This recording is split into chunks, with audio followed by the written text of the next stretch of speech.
Welcome to another wonderful Susannah Calloway audiobook. We are excited to have you with us. Before we begin the story, please like and subscribe to our channel and share it with friends. This allows us to continue adding free clean Western romance audiobooks for you to enjoy. The following title is copyrighted by Susannah Calloway, Western romance author. Now, find a comfortable spot, relax, and enjoy the story. The Fiancée's Friend. Chapter 1. Packing the last of her belongings into satchels and boxes, Jenny straightened, stretching her back. Glancing around at the house she had been born in, mostly empty now save for a few pieces of furniture she agreed would remain for the new owners, she felt as though she should weep. But she knew her time for weeping was now over. During her father's long illness, his death, his funeral, she had wept countless tears. Through the sale of this very house, she had paid off her father's debts. However, it left her with no home, no family, and no place to go. Her fingers in her pocket toyed with the little money that remained to her, a mere $30 she must hoard for emergencies. Not very much when it may have to last me a long time. Her soul as dry as her eyes, Jenny reminded herself that this house was just that, a house. Her father was in heaven with her mother, no doubt happy and free from the pain and suffering he endured for the last few years. If I marry Wesley, then I will have another house, and one I can call my own. Jenny? She glanced up at the sound of Martha's voice. In here, she called. Martha Andrews, a slender woman her own age of 23, with ash blonde hair and a clear complexion, entered the bedroom where Jenny stood over her belongings. Are you ready? She asked. Harold is outside, ready to help carry your things. Jenny frowned at the sight of the welt and bruising around Martha's left eye. Did he hit you again? Lifting her hand to her eye, Martha tried a smile, and Jenny recognized the falseness of it. Well, he has a temper. I didn't cook his breakfast right. Jenny tugged on her braid of dark hair. It's always something, isn't it? You look at him wrong, and he hits you. It's wrong and I don't like it. Martha glanced away, a flush turning her cheeks a dull pink. I had no idea he was like this before I married him, she said, her voice small. He seemed so kind and so considerate before. I hope Wesley doesn't prove to be that way, Jenny said. Has he asked you to marry him? Sitting down on the bare mattress on the bed, Jenny sighed. Not yet. We are still talking through letters. Martha sat beside her and took her hand, squeezing it. If he does, then you'll leave me. You are the only thing that keeps me going, Jenny. Wrapping her arms around her best friend, Jenny hugged her, holding her close. I know. I am so sorry, Martha. I can only live with you for so long. And you and Harold giving me a place to stay, well, I am truly grateful.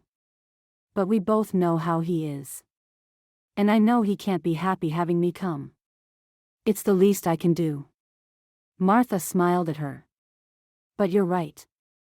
Harold isn't exactly happy about it. He has been grousing and complaining since I told him you had nowhere to go. I don't want to be a burden on you, Jenny began. You won't be. Harold will get used to it in time, trust me. As though speaking his name summoned him, Martha's husband, Harold, stuck his head in the door. Jenny always thought him an ugly man, and his perpetual scowl accentuated that aspect of him. Under a mop of curly brown hair, his narrow muddy eyes stared at her, his thin lips razor tight. What are you two doing? He snapped. Stop lollygagging and let's go. I'm not waiting all day.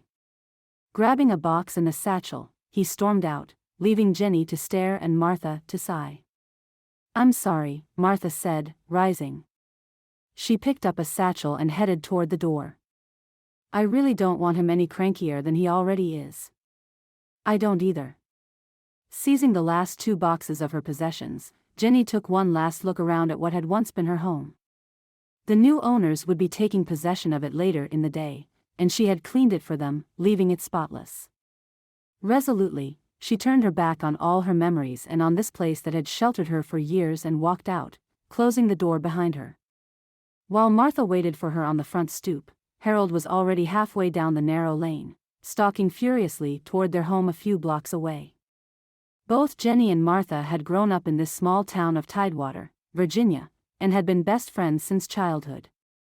Martha married Harold the previous year, and Jenny had stood up for her at their wedding. It was not until after they had been married a few months that Harold showed his true colors by smacking his new bride across her face. Jenny knew he beat her regularly, with any excuse imaginable. But since she did not get along with her family, Martha had no place to go if she tried to leave him. And because Harold made a decent wage working at a sawmill, Martha made the best of it, and endured him for the sake of a roof over her head and food on the table. Jenny had done her best trying to convince Martha to leave, but to no avail. "What is the latest from Wesley?" Martha asked as they walked slowly, carrying their burdens. "His last letter was 2 weeks ago," Jenny replied. "I hoped there might be a new one waiting for me at the train station. But he said he was well, and hoped I was.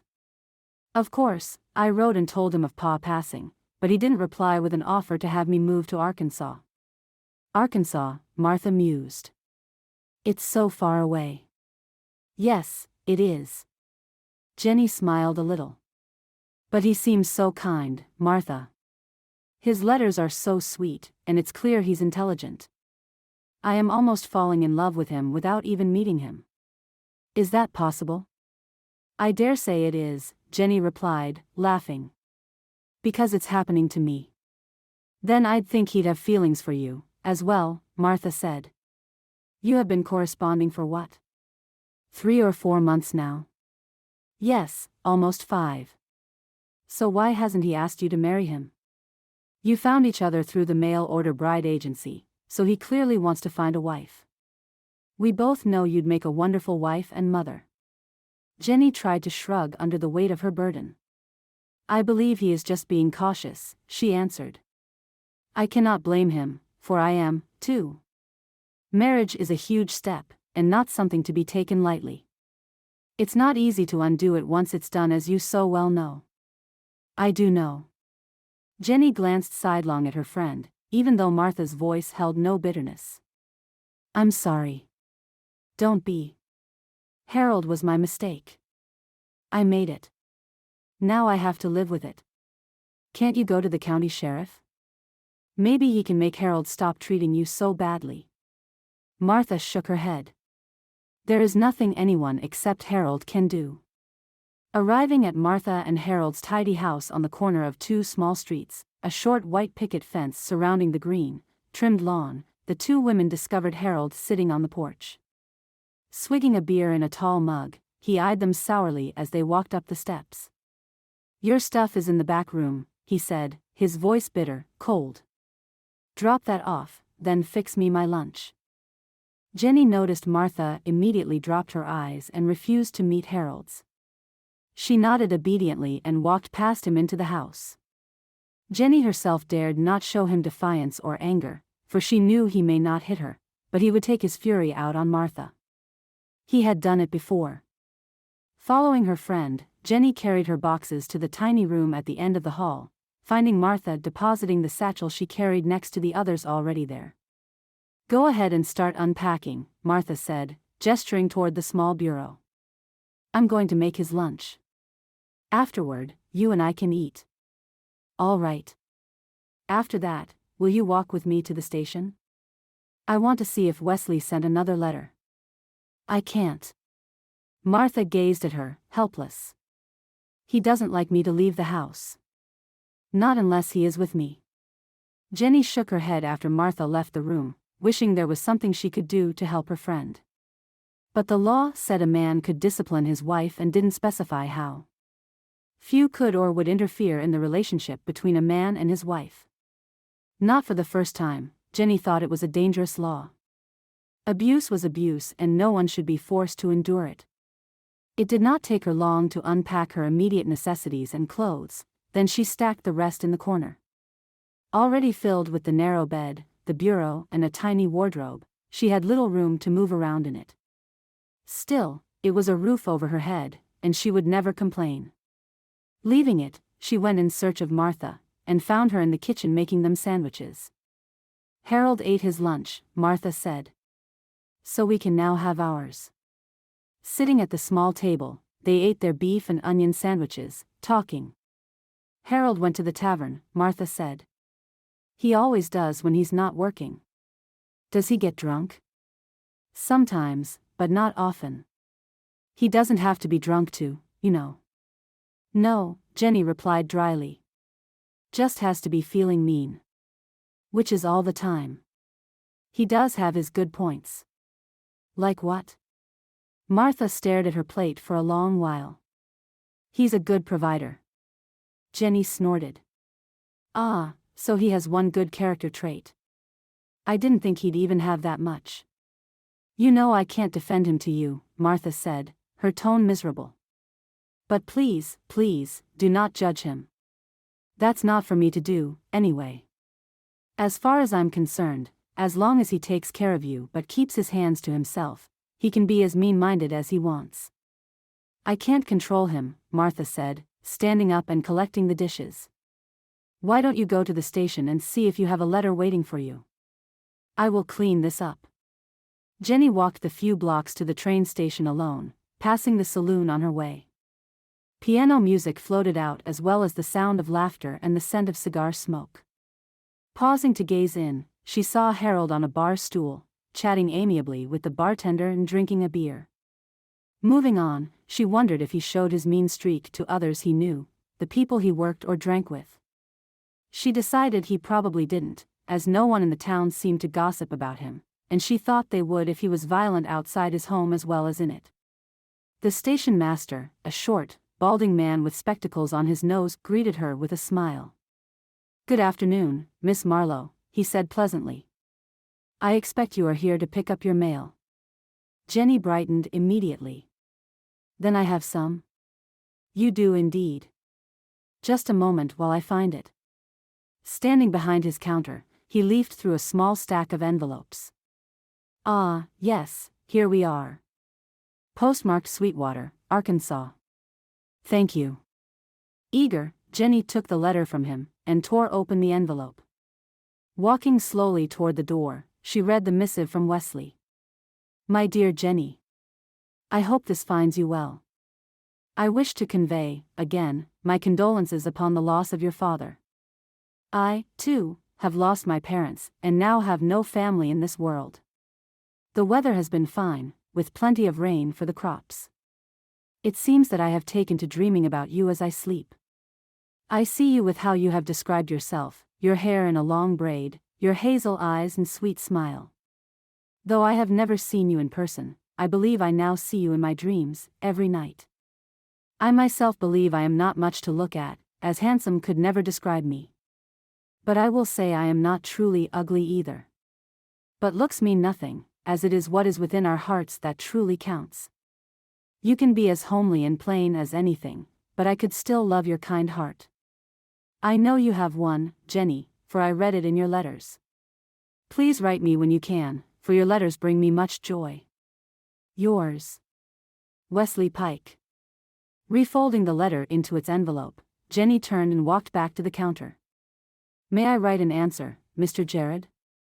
Of course, miss. From behind the counter, the station master brought out a sheet of paper, quill pen, ink jar, and an envelope. Leaving her to write in privacy, he went to the far end and occupied himself there as she pondered what to write. Dear Wesley.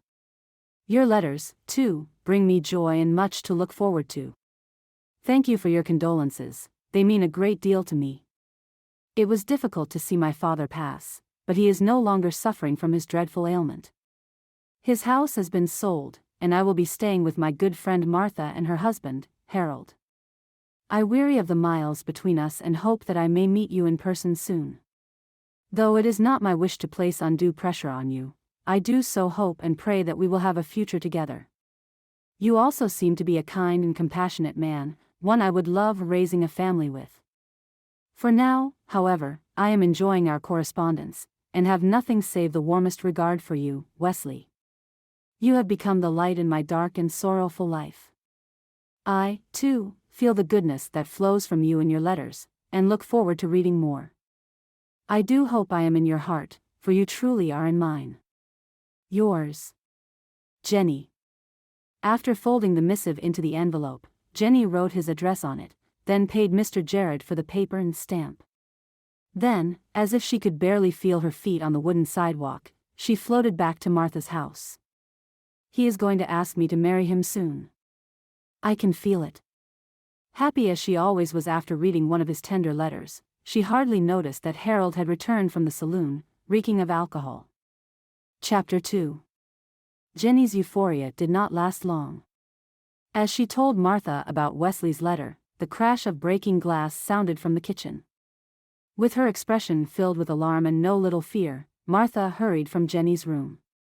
Jenny followed, concerned that Harold had lashed out in anger on the dishes and would soon follow with his fists. Though he did not appear drunk, his eyes were rimmed in red, and his round, flat face seemed meaner than ever. Harold? Martha asked, glancing at the broken glass on the floor. What happened? Jenny noticed again how Martha avoided direct eye contact with her husband. Harold himself paced restlessly around the small area like a caged animal, his fists clenched. She need not have experienced a man striking out at her, but she recognized the signs of a man perilously on the edge of losing control. This is your fault, he growled, glaring at Martha. How is this mess her fault? Jenny snapped. She was with me. When Harold turned his fury on her and Martha made a quick, pleading gesture with her hands, Jenny knew she had made a mistake. While she may not be married to the man, Martha was vulnerable to his anger. She could not see him lashing out at Martha for something she did or said. You left the glass too close to the edge, he said, his voice low, dangerous. I told you about that before. Yes, Martha agreed quickly. You did. I'm sorry. Get a broom and clean it up before I cut myself. Yes, of course. Thankful when Harold spun on his heel and left the room, Jenny bent to pick up the larger pieces while Martha fetched a broom. Together they cleaned up the mess, neither of them speaking. Troubled, Jenny wondered what might have happened to Martha had she not been there. Peeking out of the kitchen, Jenny saw Harold pacing around the living room before finally walking out onto the front porch. There, he sat in his rocking chair to gaze moodily out into the street. If I hadn't been here, Jenny whispered slowly. Would he have hit you? Martha dumped the broken glass into the trash, shrugging. I don't know. He contains himself when other people are around. It's like he doesn't want witnesses. No, I reckon he would not, Jenny replied thoughtfully. If people knew, they would gossip, maybe condemn him. He would have a reputation. Right now, his reputation is being a friendly guy. Everyone likes him, Martha said, sitting down at the table. She stroked her fingers over her bruised eye. He never says so, but I know it is important to him to maintain it. To have a good name in Tidewater. Martha, Jenny said, walking to the table to sit down opposite her. We need to tell the sheriff. What if he does more than give you a black eye? Martha stared down at her folded hands in her lap. No, she whispered. We must not. Why not? Rather than answer, Martha simply shook her head, her ash blonde hair coming loose from the coil at the nape of her neck. He is my husband, Jenny. I can't betray him like that. Someone besides me should know about this, Jenny went on, her tone urgent. If he kills you. He won't. You don't know that. Martha looked up and tried to smile. He does love me, in his own way. He won't kill me. Besides, sometimes he's real sorry for what he did. He can be real sweet when he wants to be. Jenny sat back watching her friend, worry warring with her cynicism. Love will not protect you if he goes too far and hits you just a little too hard. He doesn't need a gun or a knife. Rising, Martha began assembling bowls from cupboards. Enough talk about that. How about chicken and dumplings for supper? I know it's one of your favorites. Martha, you cannot deny the kind of danger you're in. I'm not in any danger, she replied, avoiding Jenny's gaze. He's my husband. And like I said, I won't betray him. Chapter 3. Whistling as he walked down the wooden sidewalk, Wesley Pike tried to avoid the broad street that the recent rains had turned into a quagmire. Horses and pulling wagons splashed muck everywhere, even upon some of the people on the walkway, Wesley included. He stopped walking more than once and edged away when the horses passed by. Having heard that a train from the east had arrived, he headed for the station. Opening the station door, he discovered he was not the only one from Sweetwater expecting mail. The station was crowded, and Wesley was forced to the far wall as the master held up mail and called out names. He found Sheriff Bill Townsend also backed against the structure's wall and greeted him warmly. "Howdy, Bill," he said, shaking the big man's hand. "Expecting a letter?" "Yup. From the Pinkerton Detective Agency. Got a fella in my cell they have a hankering to get their hands on." Wesley's brow rose. "A killer?" "Nah," Bill replied. "Bank robber. Not much good at it, though. Tried to rob the bank here in Sweetwater after drinking too much, got himself laughed out of the place. When he tried to ride away, he done fell off his horse.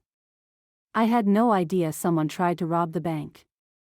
Bill pulled cigarette paper and tobacco from his pocket and rolled a cigarette. Well, had he succeeded, it might have been newsy gossip. But he didn't. "How's your old man?" Bill snorted. "That old geezer. Done killed a bear, and when he went to skin it, it bit him but good." Wesley laughed, knowing his friend exaggerated. "You'd think he'd know a dead bear from a live one by now." "So you would," Bill agreed. "You waiting to hear from that gal in Virginia?" "Yes, I am," Wesley replied, his smile fading. "I just wish I knew if I was doing the right thing." Bill looked at him sharply. "What do you mean?" "Well, look at it this way," Wesley said. "I am writing letters to a girl I ain't never seen.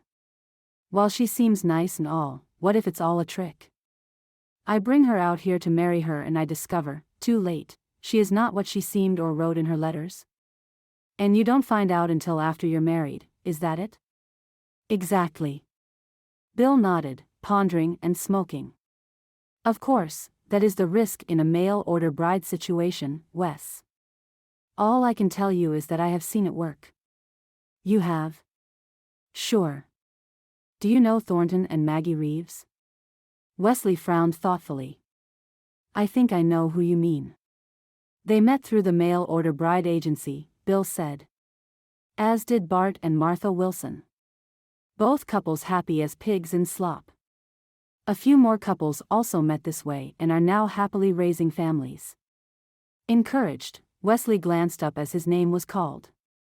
Working his way through the rapidly thinning crowd, he was handed an envelope with the now familiar handwriting address of Tidewater, Virginia. Tearing it open, he read Jenny's letter. "I think she's hoping I will extend the offer of marriage," he said as Bill received his own mail from the station master. "Will you?" Bill asked. Wesley shrugged, feeling torn. Part of him was eager to meet this young lady who sounded so sweet and wonderful, the woman he craved to have in his life. But what if it was all a pretense? What if she was not who she pretended to be? "I need a little more time," he finally answered. "I have to be certain." Chapter 4. The next few days passed uneventfully, and Harold returned to work, leaving the two friends to pass the time together. Cooking, cleaning and washing their clothes took little time with the pair of them working together, permitting them time to sit on the porch and visit. For the time being, Jenny gave up trying to convince Martha to report her abuse to the sheriff, but she recognized that Harold merely contained his rage. It had not vanished and lurked deep in his eyes whenever he glanced at her. "He is really angry you are here," Martha admitted one morning after Harold took his lunch bucket in hand and went to work. "I'm sorry," Jenny said, wiping the breakfast dishes dry. "At the same time, I am not. If my being here protects you even a little, then I am glad I'm here." "No matter what," Martha went on, "for my part, I am very happy you are staying with us. It's so nice to have company." However, the tentative peace in the household was not to last. Instead of coming straight home from the sawmill after work, Harold went to the tavern to drink. Knowing he would be enraged if they ate supper before he did, Jenny and Martha kept their meal of roast beef and potatoes warm. Ignoring their hunger, they made light conversation at the table as the late afternoon waned into evening. Harold finally returned, alcohol fumes floating around his head like a fine mist, his eyes beady and red. "Where's my supper?" he roared, throwing his lunch bucket across the kitchen. "It's ready," Martha said, springing up to pull the roast from the oven. "Look, honey, it's roast. I cooked it just as you like it." Jenny helped serve him, knowing by now it was best for all concerned if she avoided his eyes and hurried to do his bidding. Though she despised herself for her subservience to a man she considered little more than an animal, she went out of her way for Martha's sake. Harold ate the somewhat overcooked roast with single-minded attention, chewing and swallowing as though he hardly tasted it or realized it had long since lost its juicy tenderness. He scowled across the table at the two of them, occasionally cursing under his breath as though reining in his temper. Jenny and Martha ate their meal in silence, Jenny chewing the roast that now had the consistency of dried leather. Though it was hardly edible, she dared not say anything. Harold appeared to be on the very edge of his self-control. She knew it would not take much to set him off. "This supper is terrible," he finally announced, scowling. "You should be ashamed of yourself, Martha. You said you cooked it as I like it." Martha stared at her plate, saying nothing. "Then you should consider coming home on time," Jenny thought. "If you had, the roast wouldn't be overcooked." She tried to keep her expression neutral, but she suspected Harold read her thoughts, if not her defiant emotions. In the flicker of a glance she sent him before she could stop herself. Harold rose from the table. His clenched fist struck Martha on the side of her head, knocking her out of her chair and onto the floor. Her eyes squeezed tightly shut, she lay still. Harold loomed over her, his foot drawn back to kick. "Stop it," Jenny screamed, throwing herself at him. "Leave her alone." Harold paused, and then he raised his fist. Jenny flinched, expecting the blow, but stood steady, unwilling to back away and leave Martha to his violence. She met his vengeful eyes, frightened, knowing full well he meant to hit her, too. Yet, he lowered his arm. "Get out," he gritted. "Get out of my house."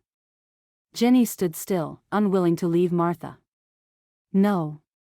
Harold leaned in close, his face a mere inch from hers as though he intended to spit on her. His eyes, Jenny had never before seen such malice in a human before. She had no doubt Harold was a truly evil man. "Get out, or you both die. Here and now." Jenny swallowed hard. I am going to the sheriff." He laughed uproariously. "Go ahead. Me and him are friends. Now, get out." Praying she was doing the right thing, Jenny backed away from him. With a final despairing glance at Martha's inert form on the floor, she ran from the house. Terror added speed to her legs, terror that Harold was busy crushing Martha's skull with a skillet, and that her friend would be dead before Jenny could return. The sheriff's office was about 6 blocks away, not far from the train station. Dogs barked at Jenny as she ran past the houses and small businesses. The lit lamps on posts enabled her to see fairly well. Hoping the sheriff was still there at this time of night, Jenny felt relief pour through her at the sight of a light burning in the window. Knocking briefly, she pushed open the door. From behind his wide oak desk, the sheriff glanced up at her in surprise. Though she had never met him before, she remembered his name, Jack Miller. He was not a huge man by any means, and he moved with the lithe grace of a hunting cat.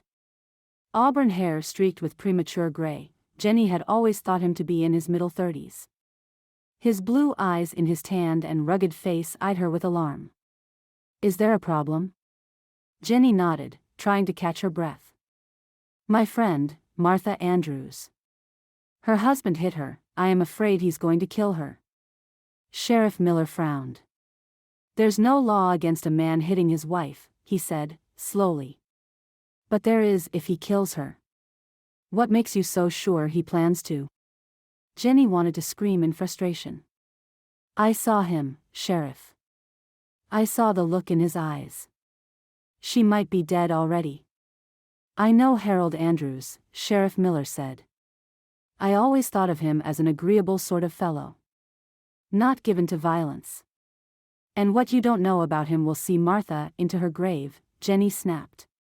Will you please just come and talk to him? Warn him or something? He slowly rose from behind his desk. I suppose that wouldn't hurt. Jenny closed her eyes. Thank you. Remember this though, young miss, he said, opening the door for her. I can only warn him against excessive punishments. If Mrs. Andrews is all right, there isn't anything else I can do. If he thinks you're watching him, Jenny replied, hurrying down the street beside him, then it may be enough to curb his temper. He may not strike her as much. I for one am not a man who hits a woman, Sheriff Miller said, easily matching her fast pace. If I hit my wife, Bessie would take a horsewhip to my hide. I fear Martha is incapable of defending herself. I have seen you around, he said, glancing at her. But I cannot recall your name. Jenny Marlow, she replied, extending her hand, even as they walked. My father recently died, and I was forced to sell his house to pay his debts, even his doctor's bills. I am staying with the Andrews for now. I knew your old man, Miller said. I'm right sorry for your loss. He was a good fellow. Hearing praise for her father brought her grief up, renewed and fresh, and Jenny blinked away tears. Her throat closed, and it was a long moment before she could say, thank you. Reaching Harold and Martha's house, Jenny opened the door and led the way in. Miller followed, removing his tall cowboy hat as he did so. The lamplight glittered off the badge on his shoulder, and she noticed Harold's gaze immediately shoot toward it.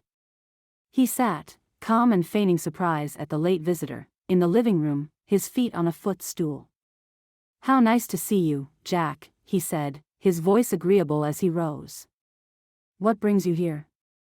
Ignoring his attempt at pleasantries, Jenny hurried past him to the kitchen, her heart in her throat. Martha stood at the sink, washing dishes, and raised a tiny smile at seeing her. Martha, Jenny gasped, her hand reaching for the damp lump on the side of her head. Are you all right? Of course, I'm all right. I'm fine, she answered, but the tense lines of pain around her eyes and mouth belied her words. Hearing the men's voices in the other room, Jenny examined the wound. The blood had been washed away from her hair, yet there was no doubt she had been struck hard. Harold, smirking, walked in with Miller at his shoulder. Tell the sheriff what happened, Martha, he said. How you stumbled and fell, hitting your head on the table. Jenny gasped. You liar. You hit her, I saw you do it. Catching a cool glance from Sheriff Miller, Jenny shut her mouth and gritted her teeth. Can you tell me what happened, Mrs. Andrews? He asked, his tone kind.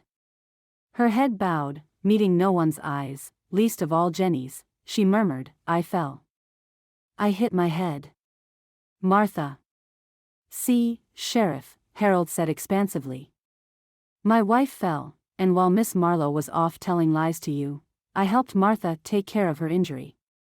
It is what any loving husband would do. All but choking on her rage, Jenny tried to slay him with her eyes, wishing she was a man so she could beat the tarnation out of him. Miller flicked his glance amid the three of them, his face devoid of all expression. Jenny willed him to believe her, to call Harold out on his lies, to arrest him and frighten the meanness out of his soul. Now I am not one to get between a man and his wife, Miller said slowly. Domestic issues ain't none of my business. If Mrs. Andrews said she fell, then she fell. At these words, Jenny wanted to scream and throw something at him. Instead, she fisted her hands and counted slowly to 10 until the impulse passed. However, Harold, the sheriff went on, it's one thing to smack your wife. It is quite another to do her great injury. I sure would hate to come back here and interfere with your relationship with your wife because you are too heavy-handed. Harold's eyes grew wide with feigned hurt. Why, Jack, he said, his voice plaintive. I love my wife dearly. I would never hurt her. Of course not, Miller replied, his tone dry. Now, Miss Marlow, would you be so kind as to see me out? I wish to have a few words with you." Nodding, glaring at Harold's feigned innocence, Jenny followed him to the door. Miller did not stop at the porch but took Jenny with him to the sidewalk. He glanced at the house, the shadow of Harold watching them from the window. "I must apologize, Miss Marlow," the sheriff said, his voice pitched low. "You are right, Harold is a vicious man." Stunned, Jenny gaped. "You believe me?" "Yes. I just could not say it to him. I can smell a liar from 10 feet away, and both of them lied through their teeth." "What are you going to do?" He sighed, replacing his hat on his head. "Nothing." "Nothing?" "Legally, there is little I can do, Miss Marlow. But I can let him know I'm watching him. Discreetly. It won't solve the problem, not really, but it may make him cautious enough to stay his hand. For a while." "Thank you for that, anyway," Jenny replied, feeling relieved. Her anger toward the sheriff washed away. "But I think it's ridiculous that a man can abuse his wife and the law does nothing about it." "I don't make the laws," he replied, "I just enforce them. Now you be careful, too, young miss. That man ain't above harming you, too." "I know. Have a good night, then." Tipping his hat to her, Sheriff Miller walked back the way they had come and vanished into the darkness.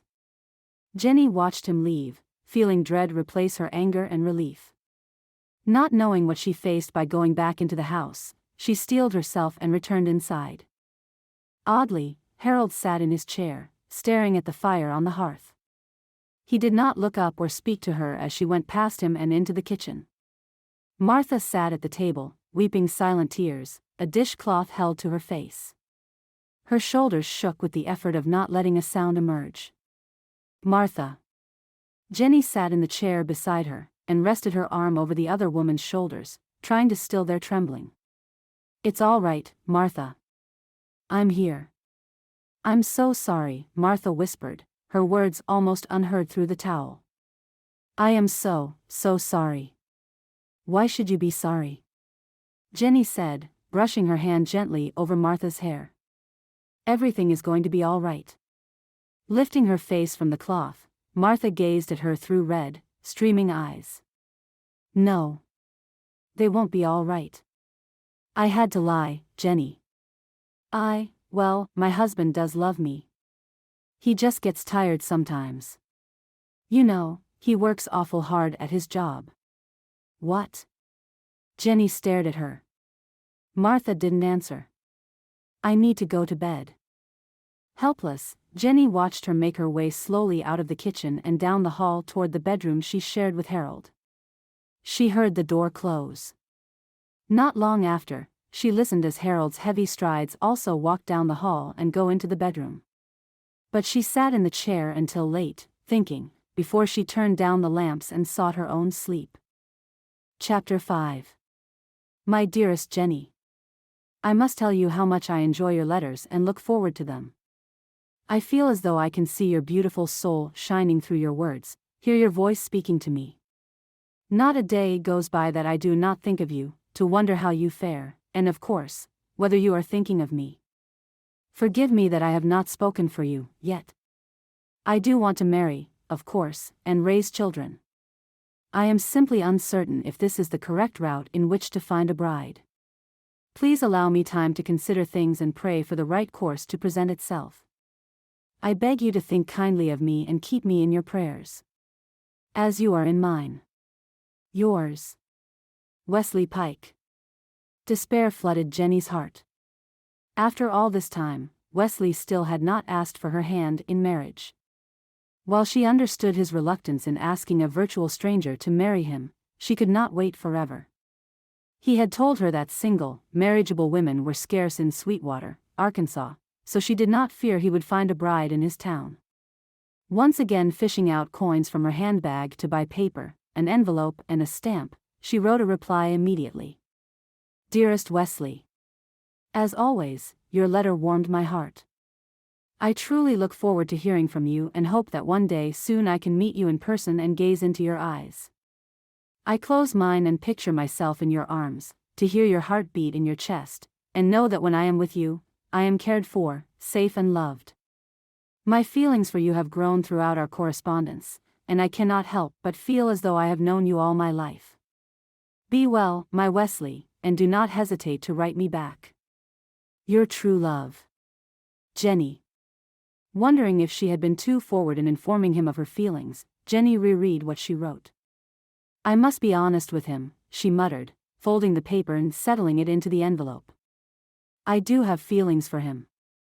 Licking the stamp, she placed it on the outside corner and wrote Wesley's name and address on it. Handing it to Mr. Jared with a smile, Jenny left the station. Chapter 6. Unable to halt the silly grin etching its way across his face, Wesley read, then reread, Jenny's letter. She is developing feelings for me, he murmured, scanning it yet again. I am certainly gaining a few of those myself. Folding it back into its envelope, he left the station and untied his horse from the rail. Mounting up, he rode up the street, bemused at how easily and naturally he had fallen for Jenny Marlow, a woman whose face he had never seen, whose voice he had never heard. He had fallen headlong into love with words written on paper. He frowned a little when he realized that was exactly what he had done, fallen in love with some letters. But what if everything she has told me are lies? What if she is presenting herself as something other than what she seems? Finding no answers, he thought to ride home to the ranch and ponder Jenny's letter, as well as all the correspondence they had exchanged over the last 6 months. Doubt plagued him, something Wesley had never truly felt before. He ran his successful sheep and cattle ranch with a sure hand and steadily profited. Now, he needed a wife and children. But was this the right way to go about it? As he rode, his eye caught sight of a tall red-haired man riding down the still damp street toward him. He seemed vaguely familiar, and Wesley racked his brain to remember his name. Ah, yes. Thornton Reeves. As the two men closed the distance between each other, Wesley raised his hand to catch the other's attention. Excuse me, he said, as the red-haired man reined in his horse. Are you Thornton Reeves? I, he replied in a thick Irish brogue. I am. Wesley held out his hand. I'm Wesley Pike. Your name came up in a conversation recently. Mr. Reeves grinned. I hope it be a good one. It was. Sheriff Townsend told me you married a mail-order bride, and I hoped you might advise me. Mr. Reeves replied, his grin widening. My Maggie makes me the happiest man in Arkansas. I have been corresponding with a young lady in Virginia, Wesley went on. I am fearing to make the final decision to ask for her hand in marriage. Might I ask why, Mr. Pike? I am afraid she is not what she seems. Let me tell you about my wife, Mr. Reeves said, his grin fading. I asked for a bride and she came west, the most beautiful girl I had ever seen. I knew I was blessed by God. But Maggie had a past, something she hid from me, and for good reason. If she had told me in her letters that she had been a saloon girl, I would have looked elsewhere. Wesley stared at him, stunned. But you married her anyway? She told me about herself when she came to Sweetwater, Mr. Reeves continued. Wanted no lies between us. She gave me the option to walk away or get to know her. I got to know her, and I am right glad I did. And now, I am the luckiest man in Arkansas, as I never held her past against her. That's an incredible story, Wesley murmured. I suppose there is only one way to know for sure, isn't there? Mr. Reeves nodded. I like to believe most folks are honest, Mr. Pike. If your lass in Virginia seems right, then so be it. Worst that can happen is you don't get along and you refuse to marry her. I am hoping to avoid bringing her all this way unless I am sure. Are you sure, then? Wesley grinned and shook his head in wonder. I am now. I feel a whole lot better hearing your story. Maybe, I just need to take the plunge. I am going to write to her and ask for her hand in marriage. Chapter 7. Martha healed quickly, and with Harold at work, the two of them once more completed their housework with plenty of time to sit on the porch and chat. Since Sheriff Miller's visit, Harold had kept his hands to himself. The sheriff could often be seen talking with people or loitering in the sun near the house when Harold returned from work.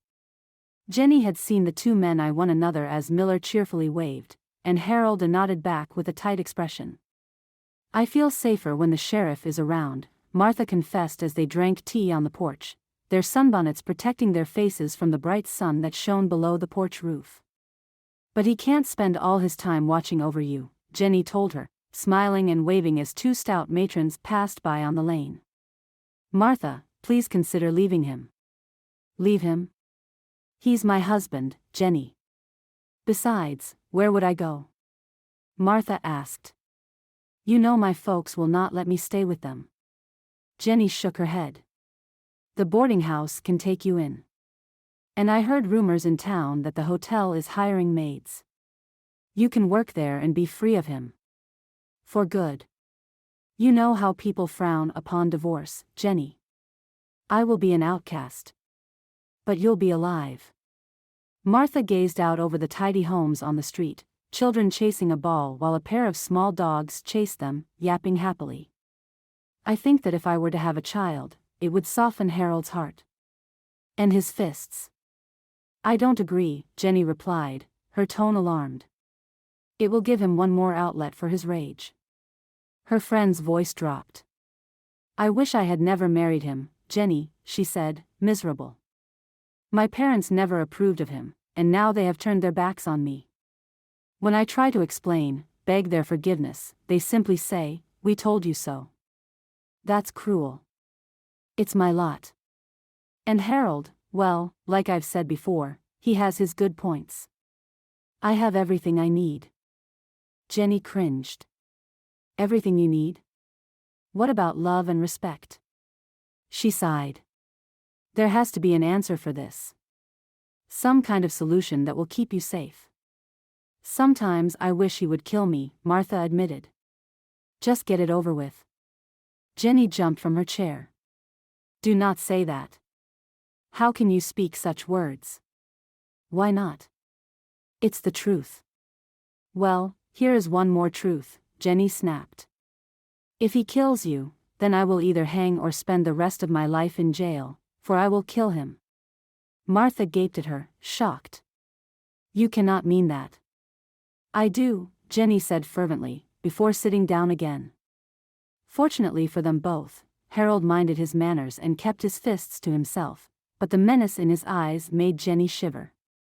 She knew it was only a matter of time before he snapped and hurt Martha again. He spent more time at the saloon after work and on his days off, and Jenny hoped he vented his rage through drink somehow so Martha would be safe. "You should be minding your own blasted business," he growled at Jenny one morning. "What goes on between my wife and me is none of your concern." Jenny feigned the wide-eyed innocence he'd displayed to the sheriff. "Why, Harold, I have no idea what you're talking about. I know you're trying to get Martha to leave me. That, of course, is her decision. Not while I am still her husband, it ain't. I run this house, not her, nor you. If you want to continue abiding under my roof, you best keep your snooty nose clean." "Or what?" Jenny demanded. "You'll hit me, too?" Harold glared at her, his muddy eyes like daggers piercing through her. "I will force you out. If I leave, Harold, Martha comes with me." After that exchange, Harold had little to say to either of them. But Jenny felt his rage building behind his calm demeanor, like a black storm on the horizon. She stepped carefully around him, eyeing him as she might a beast she suspected had rabies, and kept herself between him and Martha as much as possible. The following week, when Harold worked and Martha napped, Jenny walked to the train station. Mr. Jared greeted her with a smile and a sealed envelope with her name on it. "From your Sweetwater sweetheart," he said, chuckling at his own joke. Jenny smiled back and ripped open the paper to read Wesley's letter. "My dearest Jenny, I cannot contain myself any longer. I want you to come west to Sweetwater and marry me. I know this is not the most romantic proposal, but I can repeat it when I meet you. I will wire the train fare to you once I receive your heartfelt agreement, which I hope will be soon. I feel as you do, that I have known you all my life, and my feelings for you have grown as well. I promise to give you all the joy and love you can desire throughout our lives, and I already see us, years ahead, growing old together, hand in hand. I look forward to your warm and wonderful, yes, I will marry you, in your next letter. Thus, I salute you as your loving fiancé. Wesley. Tears burst from Jenny. He wants to marry me. From the end of the counter, Mr. Jared grinned, gazing at her over his spectacles. That is wonderful news, Miss Marlow, he exclaimed. Congratulations. But I must admit, the young man took long enough. Had I been him, I'd have asked for your hand ages ago. I'm so thrilled, Jenny said, wiping her eyes and rereading the letter. He finally asked me to marry him. Oh, I can't wait to share this with Martha. At the thought of her friend, all the joy drained from Jenny like water down a sink. But I can't. Her once happy tears changed to true weeping when she realized that the minute she got on that train, Harold would renew his physical assaults on Martha. How could she leave her friend in mortal danger? Glancing up at a now very puzzled Mr. Jared, Jenny said, I must reply to him at once. May I purchase paper again, Mr. Jared? Of course. After paying him the usual amount for the paper, envelope, and stamp, Jenny pondered what to write. Complete honesty, she muttered. My dearest Wesley and fiancé. Of course, yes, I will marry you, and I cannot wait until the day when there are no more miles between us. But there is something I have not told you about my situation. My dear and best friend, Martha, with whom I am staying, is in terrible danger from her husband. I am the only one standing between them. Should I embark on a train to come to you, I have no doubt he will beat her to the point of killing her. Forgive me, Wesley, my future husband, for I cannot come to you now. Do not despair, my dearest, for once I no longer need fear for Martha's safety, I will be on the train to you. All my love to you, your adoring fiancé. Jenny. Sealing the envelope and giving it to Mr. Jared, she found him eyeing her curiously. You did tell the young man yes, did you not? Jenny nodded, smiling a little. I did. I just can't go to Sweetwater yet. I hope you can go soon. Of course, I will miss seeing you. He suddenly grinned. I have been living vicariously through you, Miss Marlow, watching your budding romance grow. Jenny laughed. I'm glad you were here to see it. Martha crowed with delight and flung her arms around Jenny when she finished reading the letter aloud. I am so happy for you, my friend. When do you go? Expecting the question, Jenny tucked the letter back into its envelope. Not for a while. Martha's smile faded. Why? Wesley said he will wire you the money for the fare. What else would keep you in town? You. Oh, no, Jenny. For the first time in a long while, Martha set her arms on her hips and glared at Jenny. No, you will get on that train, and you will go to Sweetwater, Arkansas, and you will marry that blessed man. I will, Jenny replied easily. If you come with me. You know I can't. Then I can't leave you. I won't leave you. You cannot stop your life or your marriage because of me. I'm not stopping my life, Jenny replied. I am merely putting it off a bit until I know you're safe. I am safe. Jenny glared in her turn. You know the minute I am gone, Harold will beat you senseless, if not to death. No, he won't. The sheriff is watching him. Sheriff Miller can watch him, yes, Jenny said. But he cannot see through the walls of this house. You know it, and so does Harold. The sheriff cannot protect you all the time. I will not be the reason you do not marry, Martha said emphatically. You must go. I am getting married, Jenny replied, calm now for she knew she was doing the right thing. Just not at the moment. Martha's eyes filled with tears, but she shook her head. I love you like my own sister, she said. But sometimes you frustrate me so much. Jenny smiled. I love you, too, sister. Chapter 8. What? Wesley stared down at the missive in his hand, aggravation filling him. She cannot come west out of fear that her friend will be killed by her own husband? He had not realized he all but shouted inside the train station, the master and several patrons staring at him as though he had suddenly gone insane. Flushing to his hairline, he folded the letter and stormed out. Mounting his horse, he trotted through the street toward Sheriff Bill Townsend's office. Fortunately, he found Bill inside, his feet up on his desk, reading the newspaper. Bill glanced up as he walked in. "I want you to read this," Wesley said, thrusting Jenny's letter at him. His anger had not abated one bit. Bill eyed him and lowered his feet to the floor. In silence, he read the letter twice, then eyed Wesley. "Not a good situation for your lady to be in," he said. "A man like that don't always care who he hits." "I know. Is there anything you can do?" Shaking his head, Bill stood up. "Virginia ain't in my jurisdictional area." Frustrated and now worried sick, Wesley paced Bill's office. "So, Jenny is in very real danger, then?" "If she stays, I would say yes." "Can you convince her to come out here?"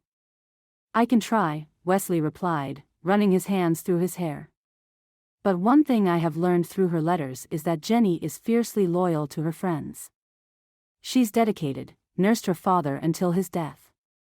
Then it will be tough to pry her away from her friend." Bill set his hip against his desk. "I can do one thing, Wes," he said. "I can wire the sheriff in Tidewater. Ask him what he thinks of the situation." Gratitude flooded Wesley. "I will pay the fee, Bill." "Then let's go." Grabbing his hat from its peg, Bill put it on, and opened the door for Wesley to precede him. "I hope the news we get back is good," he said.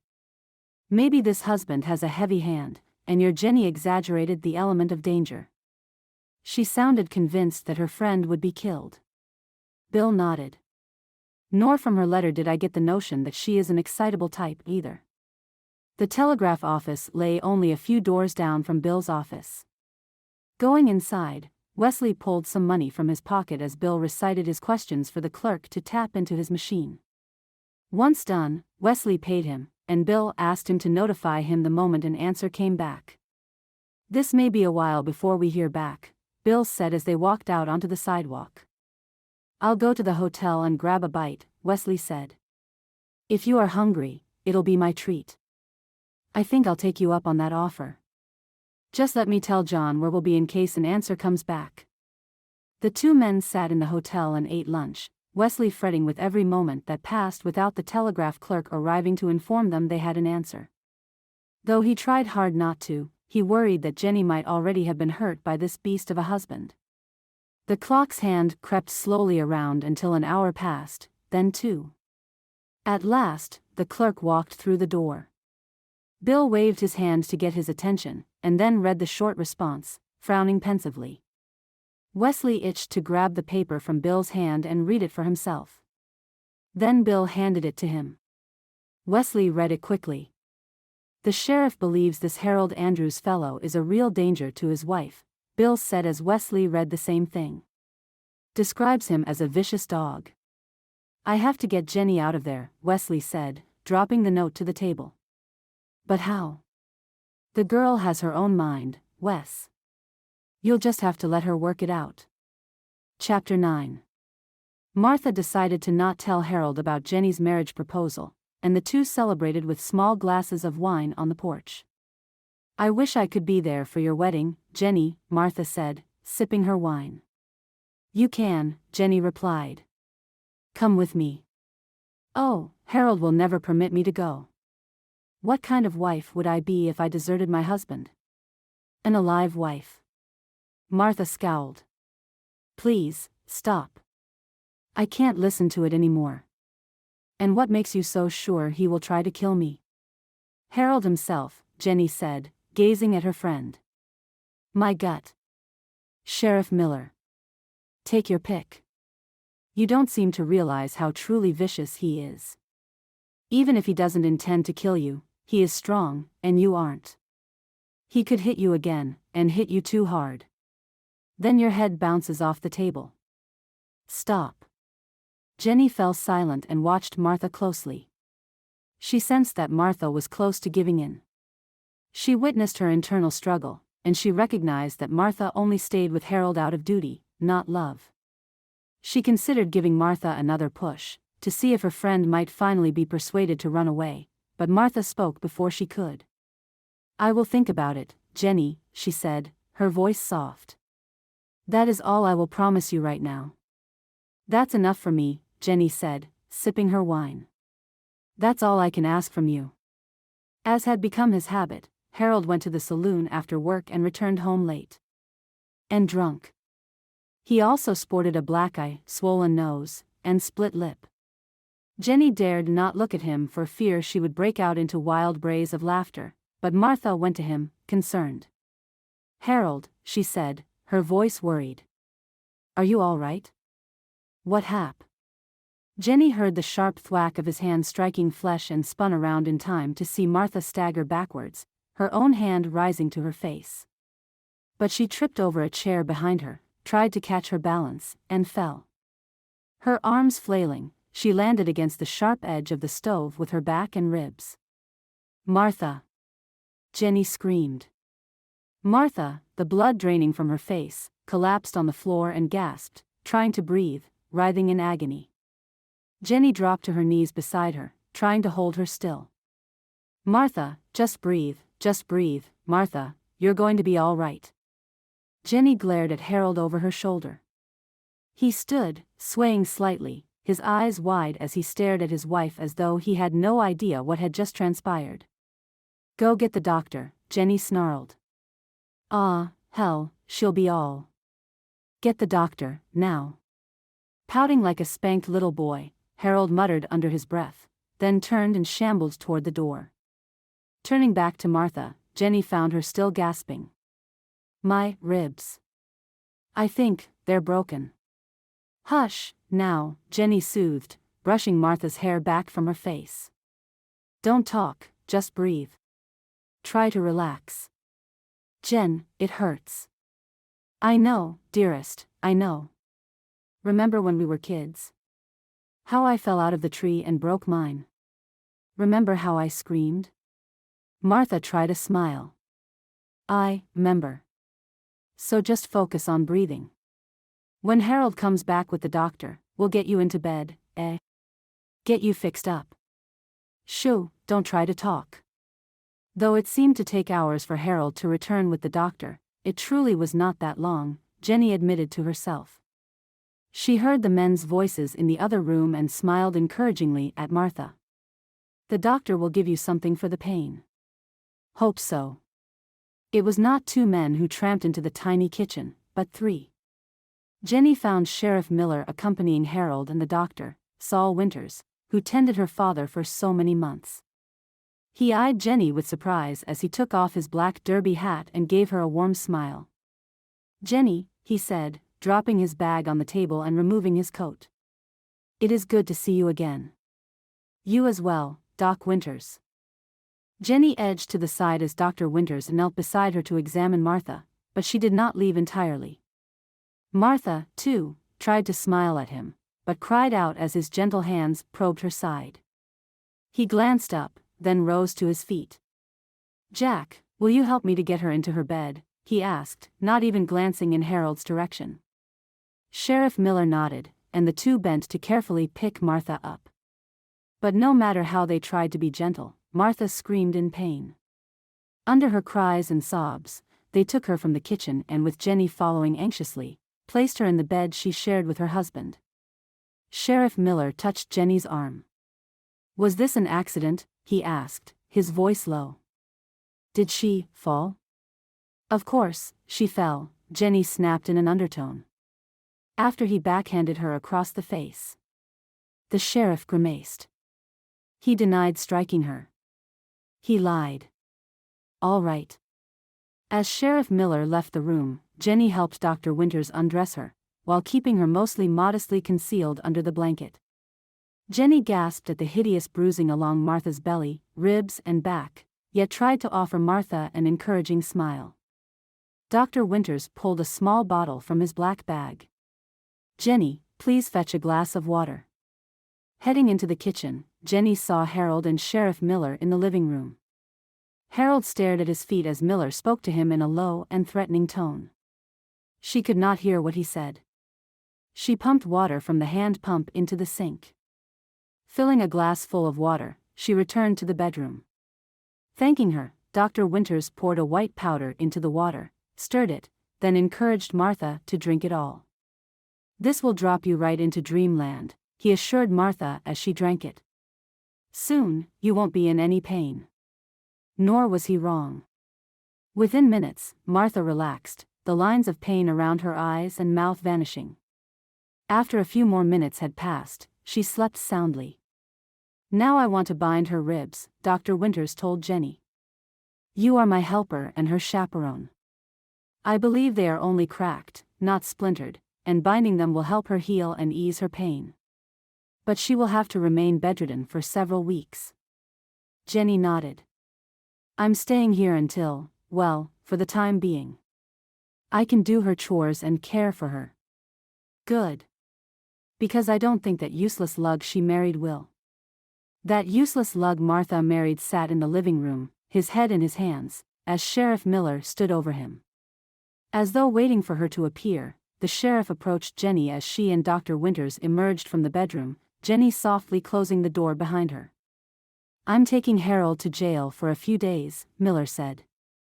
"Try to get it into his thick skull that there are consequences to hurting another person, even if that person is his wife." "Did he get into a brawl at the saloon?" she asked. Miller nodded. "He lost and got the stuffing beat out of him. Hope he learns from that too, what it is like to fight with someone who can fight back." Jenny eyed Harold. "I doubt that will teach him anything, Sheriff.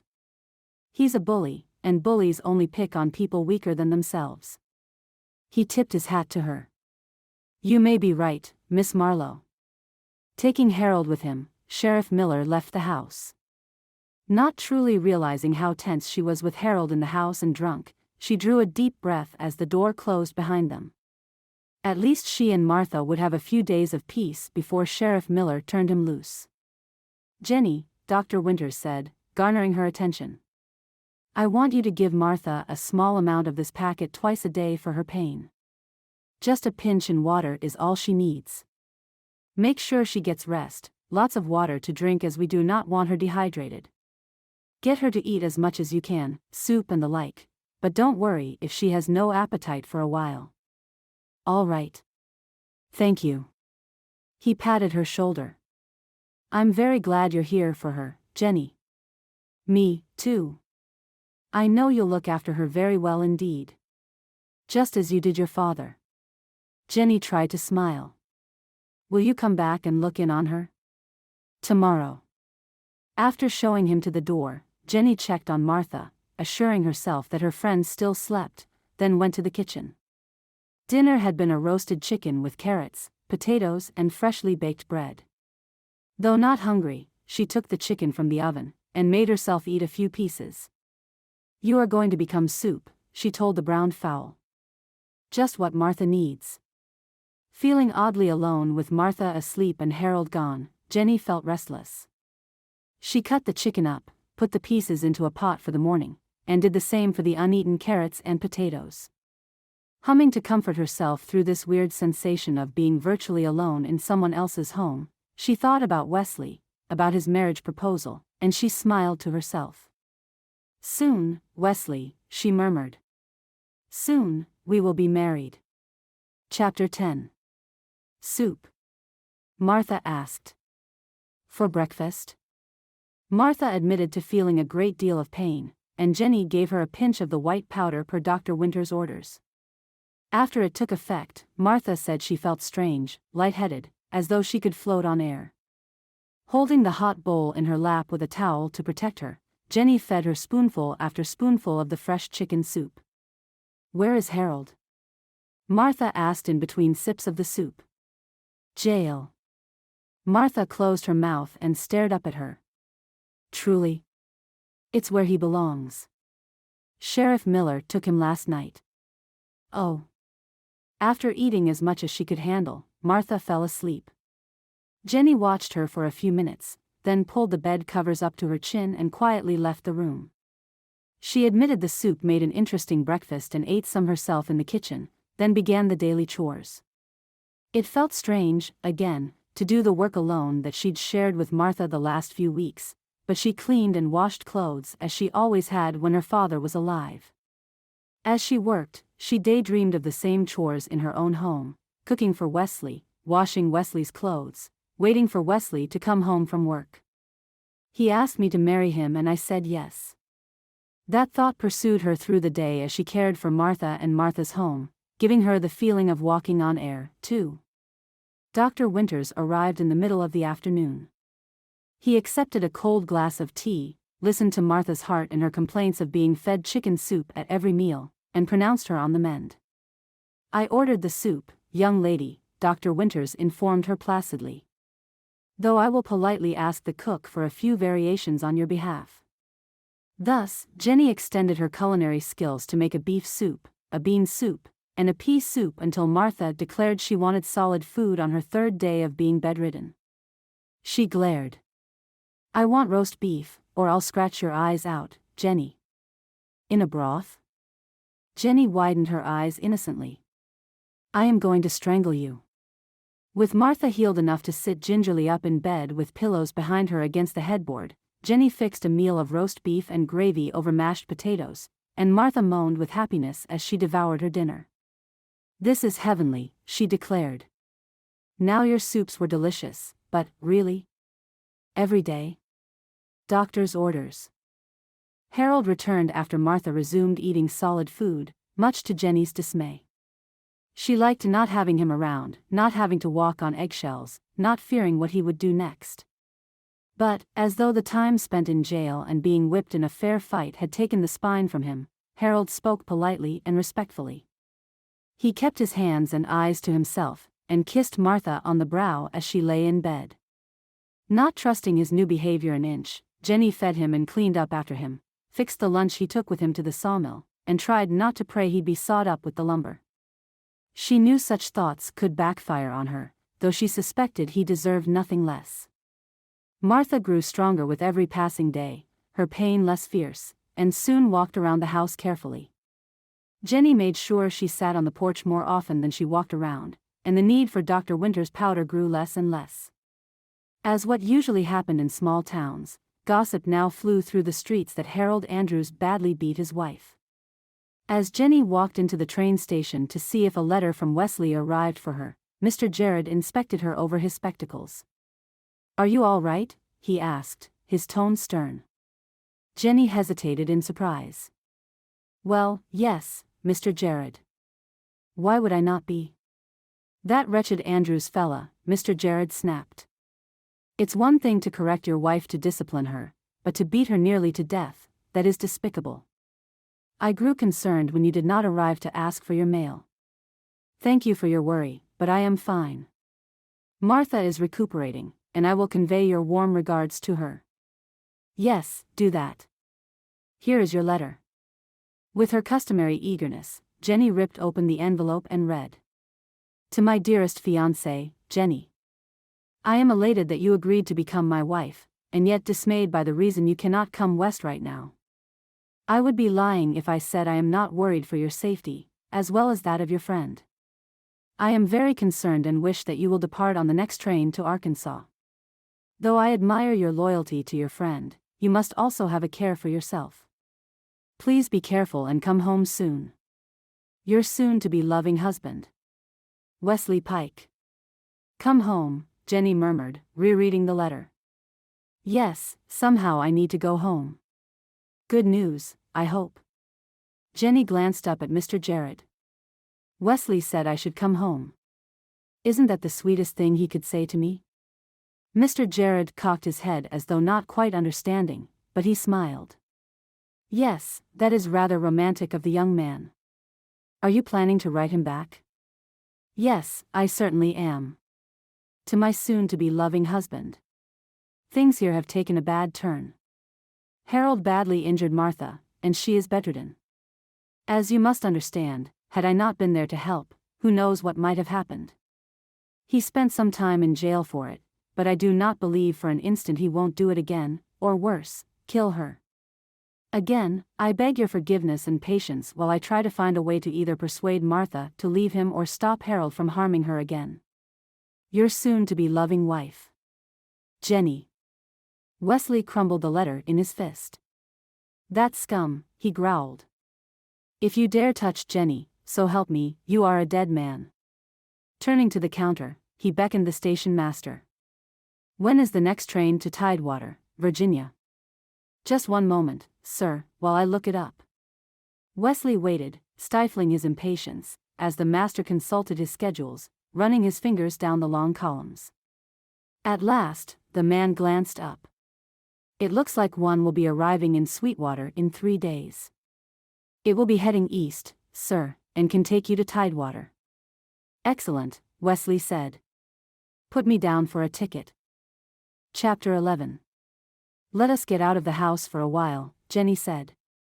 Your bones are almost healed, and you need a little fresh air and exercise. You know I can't, Martha replied, her face a mask of frustration and sadness. Harold doesn't like me to leave the house unless he's with me. I think he lost that right, Jenny said, trying not to grow angry. First of all, you are an adult who does not need supervision. Second, he is trying to control and manipulate you. I know he is, Martha answered, obviously miserable. I am just now feeling my old self again. I can't risk him hitting me again. It will destroy the progress I've made. It's just a walk. Harold should not get upset about that, even if he finds out. We'll be home before he gets off work. Jenny knew they could be back in plenty of time with Harold none the wiser. At last, Martha gave in. The afternoon sunshine, which prompted Jenny's need to get out of the house, proved pleasant and comfortable. Their sunbonnets kept off the worst of the sun off their skin, and once they had walked a distance, Martha breathed in deeply, smiling. You were right, she admitted. I did need this. It has been far too long since I have been out for a simple walk. People aren't meant to be stuck indoors all the time, Jenny said, feeling her spirits soar. If you come with me to Sweetwater, you can have this kind of freedom all the time. Please, Jenny, Martha said. Let's not talk about that right now. You know I can't leave. Yes, you can. But I won't push you about it today. Walking down the main road through town, they spoke of lighter things, primarily about Jenny's proposed marriage to Wesley. With Tidewater being a small town, it was not long before they reached its edge and strolled down the road with farm crops to either side. Jenny breathed in the fresh odors of turned earth, and the slightly musty scent of green growing things. Perhaps a mile or so outside of town, Martha hesitated. Jenny, I'm getting tired. Let's go back. All right. The afternoon waned toward evening, yet the sun still pleasantly shone down on them as they walked back toward town. The farmers they had passed had vanished to their homes, and no one walked or rode past them. Still, Jenny felt no worry, as it would be hours before full darkness fell. They would be home long before then. I need to tell you something, Martha said at last. Jenny glanced sidelong at her. What? I hope you're not angry with me, Martha said, her voice soft. I have been keeping this from you, so I hope you will forgive me. Now you have me terribly curious. There are more reasons why I can't leave Harold, she said, gazing into the distance, tears in her eyes. Harold told me that if I went to the sheriff about his beatings, he would kill me. But I went to Sheriff Miller, and Harold did not kill you. True. Martha swiped at her eyes. He said that before you came to stay with us. But he also said that if I left him, he would kill my parents. He said what? Martha nodded unhappily. He threatened to kill you, too. Jenny, I am getting more and more scared. I feel like things are spinning out of control. He told me to never go to the sheriff, and now Miller knows how violent he can be. What if he attacks you? What if he kills my parents? Stunned, Jenny said nothing for long moments. He knows he will be the first one suspected if he does, Martha. That should deter him. Harold doesn't think like everyone else, Martha said. He believes he can get away with anything. Even after spending time in jail for what he did to you? Martha nodded. He's been telling me so when we go to bed at night, in privacy, so you won't hear him. Jenny, you must leave. For your own safety. That makes me want to take you with me more than ever. But he will hurt my folks.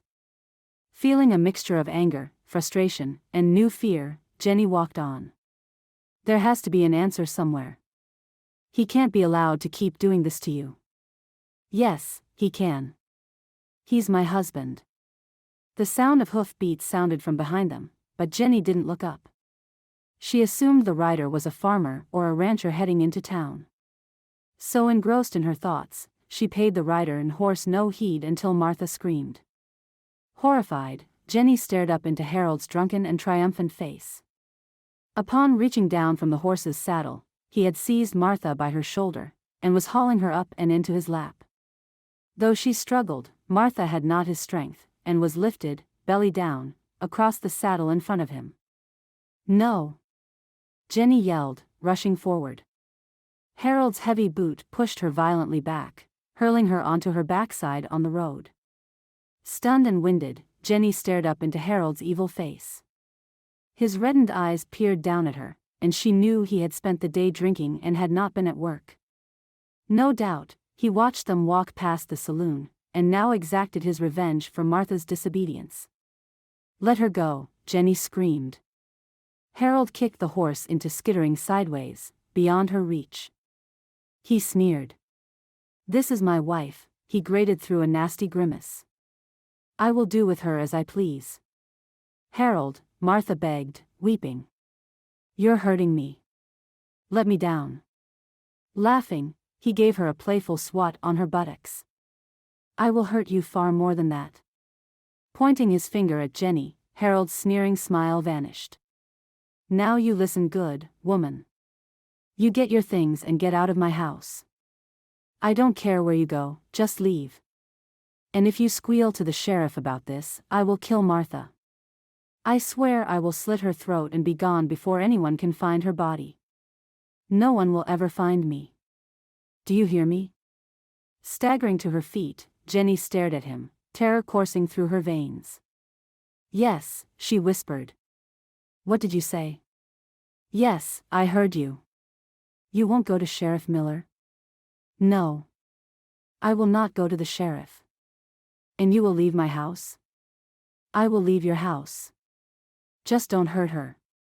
Please. Laughing, he sneered again. We'll see about that. She needs to be punished for disobeying me. Reining the horse around, Harold kicked it into a canter, Martha's cries of pain loud over the sound of hooves. He headed away from town, not toward it, leaving Jenny to stand and stare after him. Tears tracked down her cheeks, guilt swamping her. This wouldn't have happened if she hadn't insisted Martha go for a walk with her. Yet, even as she wept, fearing for her best friend, new anger rose within her breast. Curse you, Harold, she sobbed. Using her anger to halt her tears, she began to think. I have to find her before he hurts her.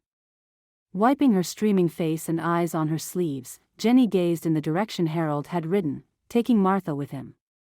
Down that road were scattered farms and small ranches, but it eventually led southward toward Richmond. Why did you go that way? She muttered, frowning.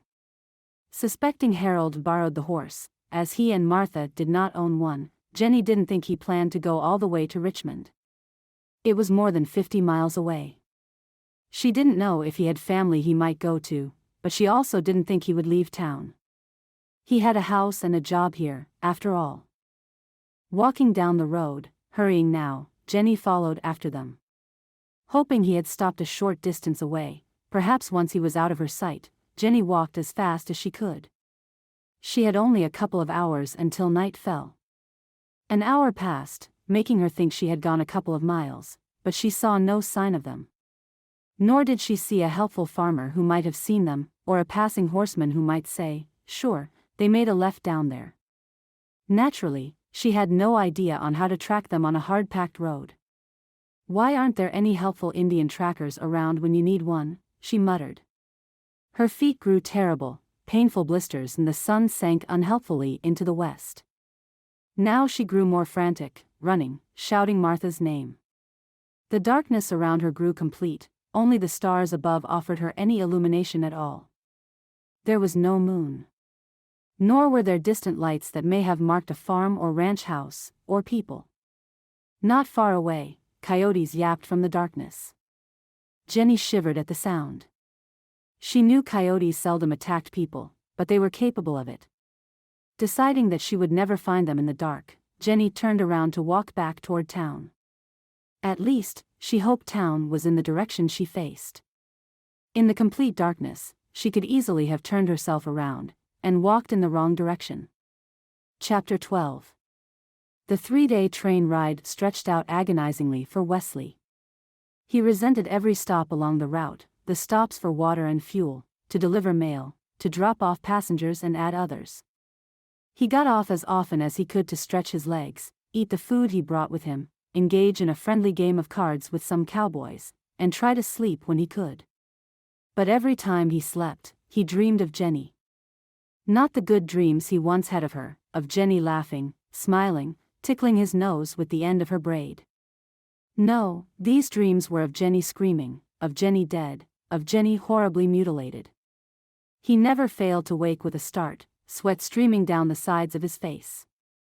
Though he knew his dreams were not prophetic, he fretted and fumed with every delay, feeling more and more certain that Jenny was in terrible danger.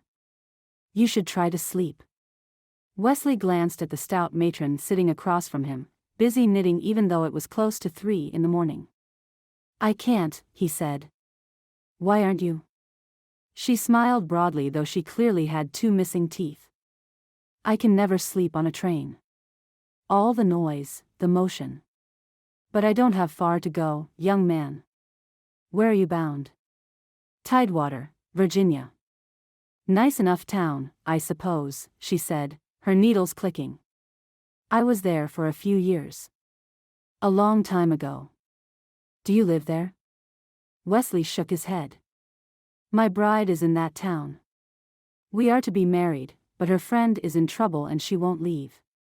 The needles stopped. What sort of trouble? Wesley explained about finding Jenny through the mail-order bride agency, about their long correspondence, and about Martha and her abusive husband. He told her of Jenny's most recent letter, of how badly Martha had been hurt. The woman nodded knowingly. Some men think with their fists, she said. My first husband was a drunk. Would beat me often, he did.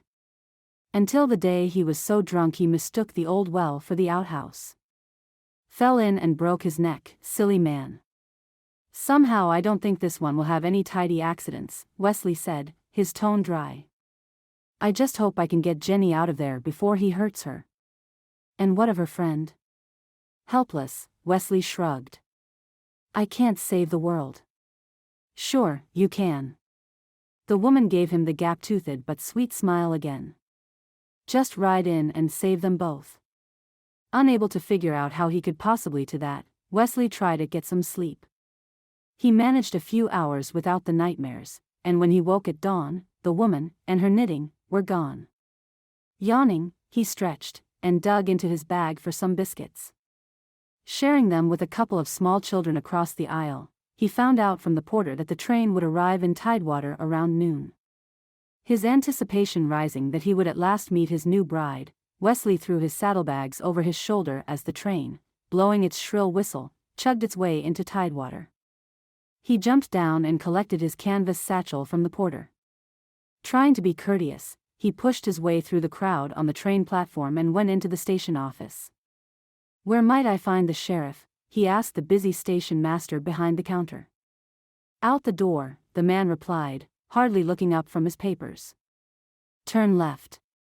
Down about 3 blocks on the right. Wesley tipped his hat. Thank you kindly. He started to walk out the door, hesitated, and turned back. I don't suppose you happen to know Miss Jenny Marlow, do you? The man lifted his head and peered suspiciously at Wesley over his spectacles. He looked him up and down, and said, Why, yes I do. Why are you asking about her? Do you know where she lives? Now why would I offer that kind of information to a stranger fresh off the train? I'm her fiancé. The man's jaw dropped. You're Wesley Pike. Sweetwater, Arkansas? Wesley grinned. The very same. Her letters informed me her good friend is in trouble, and I came to take Jenny home with me. The man stuck out his hand, grinning broadly. A fine pleasure to meet you, sir. I am John Jared. Your Miss Marlow is a fine woman, a very fine woman, and I am quite fond of her. So you know where she lives? Mr. Jared's face went slack. I do not. But as you are already asking where Sheriff Miller is, he can take you. So, Wesley began, you have heard of the trouble at the Andrews home? Removing his spectacles, Mr. Jared scrubbed his face with his hand. Yes, I am aware of it, young man, he said. So, get your little miss out of that place and into Arkansas. Wesley tipped his hat again. I will, sir. Much obliged. He headed for the door, and Mr. Jared called after him, but she's not allowed to leave without saying goodbye. Grinning over his shoulder, Wesley nodded. I promise you that. Fortunately, Wesley found the sheriff in his office, at his desk. The man glanced up from his work as Wesley opened the door and walked in. Help you? I hope so, Wesley replied. My name is Wesley Pike. What can I do for you, Mr. Pike? I need to find my fiancée, Wesley said. I fear she is in serious trouble with one of your townsfolk. What is your fiancée's name? The sheriff sat back in his chair, eyeing him as though he suspected Wesley of some malfeasance. Jenny Marlow. She's staying with Mr. and Mrs. Andrews. When the sheriff gave a start and relaxed his features, Wesley said, I asked Bill Townsend in Sweetwater, Arkansas, to why are you asking after her? Ah, I thought the name seemed familiar, the sheriff replied, inviting him to take a chair. Your young lady is an acquaintance of mine. I'm Jack Miller. Wesley removed his hat and accepted the chair. Is she all right? As far as I know, Miller replied. Things have been fairly quiet at the Andrews place since I set Harold loose. I do have a few hopes he has mended his ways, but I'm sure they're temporary. Meaning he will start hitting Martha again. I'm afraid so. You came to take Jenny back with you? If I can without tying her hand and foot, Wesley replied. She doesn't want to leave here, for if she does, she thinks this Andrews fellow will kill his wife. Sheriff Miller nodded agreement. I am afraid that is a possibility, Mr. Pike. Andrews is a mean one. Used to keep his head down and his fists to himself. Then the liquor got to him, and, well, I am trying to do what I can. I just hope I don't have to arrest him for killing Mrs. Andrews. I hope and pray there's a solution before that comes about. Can you take me to where they live, Sheriff? Wesley asked. I'd really like to see Jenny. Of course. Sheriff Miller stood up and gestured toward Wesley's bags. You can leave those here for the time being, if you'd like. Excitement lit Wesley's belly as the two of them walked toward the Andrews home. I am finally going to meet her. If I have to bring Martha home with us, then so be it. As they walked, Sheriff Miller told him what he knew of the Andrews home life. As I said, Harold used to be a decent enough fellow, he explained, nodding to people they passed on the street. They married about a year ago, I'm told. He was heavy-handed when he'd drink, would smack Martha around a little. Until lately. What changed? Miller eyed him. Your Jenny moved in. Wesley nodded, understanding. She interfered with his wife. I think so, yes. Harold might have seen it as an encroachment on his territory, I don't know. But he got vicious mean, and I don't see him going back to being only a little mean. The liquor got to him, and that don't let go once it has a man in its clutches. The Andrews home turned out to be a small house on a corner with a neat lawn, but when Miller knocked on the front door, no one answered. Miller frowned. That's odd. Why? Miss Marlow told me that Harold never lets Martha out of the house without him. He should be at work at the sawmill, so the girls should be here. Wesley peered in through the window as Miller knocked again and called for Mrs. Andrews through the door. He saw no movement inside the neat and tidy home, and no one arrived to see who had come to visit. His previous excitement gave way to dread. "What now?" he asked. "We can try the sawmill," Sheriff Miller replied, also peering in through the window. "See what Harold has to say." Wesley's dread turned to fear when the two of them were told that Harold no longer worked there. "He's done fired," said the supervisor, annoyed. He spat a wad of tobacco to the side. "Quit showing up regular, often came in drunk.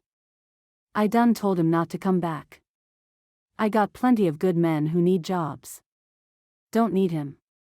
"Could he be in the saloon?" Wesley asked as they walked from the sawmill. Sheriff Miller shook his head. "Nope. We walked past it, and I glanced in. Didn't see him." "Then where in tarnation can he be?" Wesley asked, fear etching its way down his spine. "And where are Jenny and Martha?" Chapter 13. Her feet in agony, Jenny limped her way through the darkness. Exhausted, she craved to sit down and rest, but her fear drove her onward. Fear that even now Martha lay dead somewhere out here. Panic nibbled the edges of her mind as she thought that she passed Martha already, that her friend lay in a ravine nearby, injured and helpless.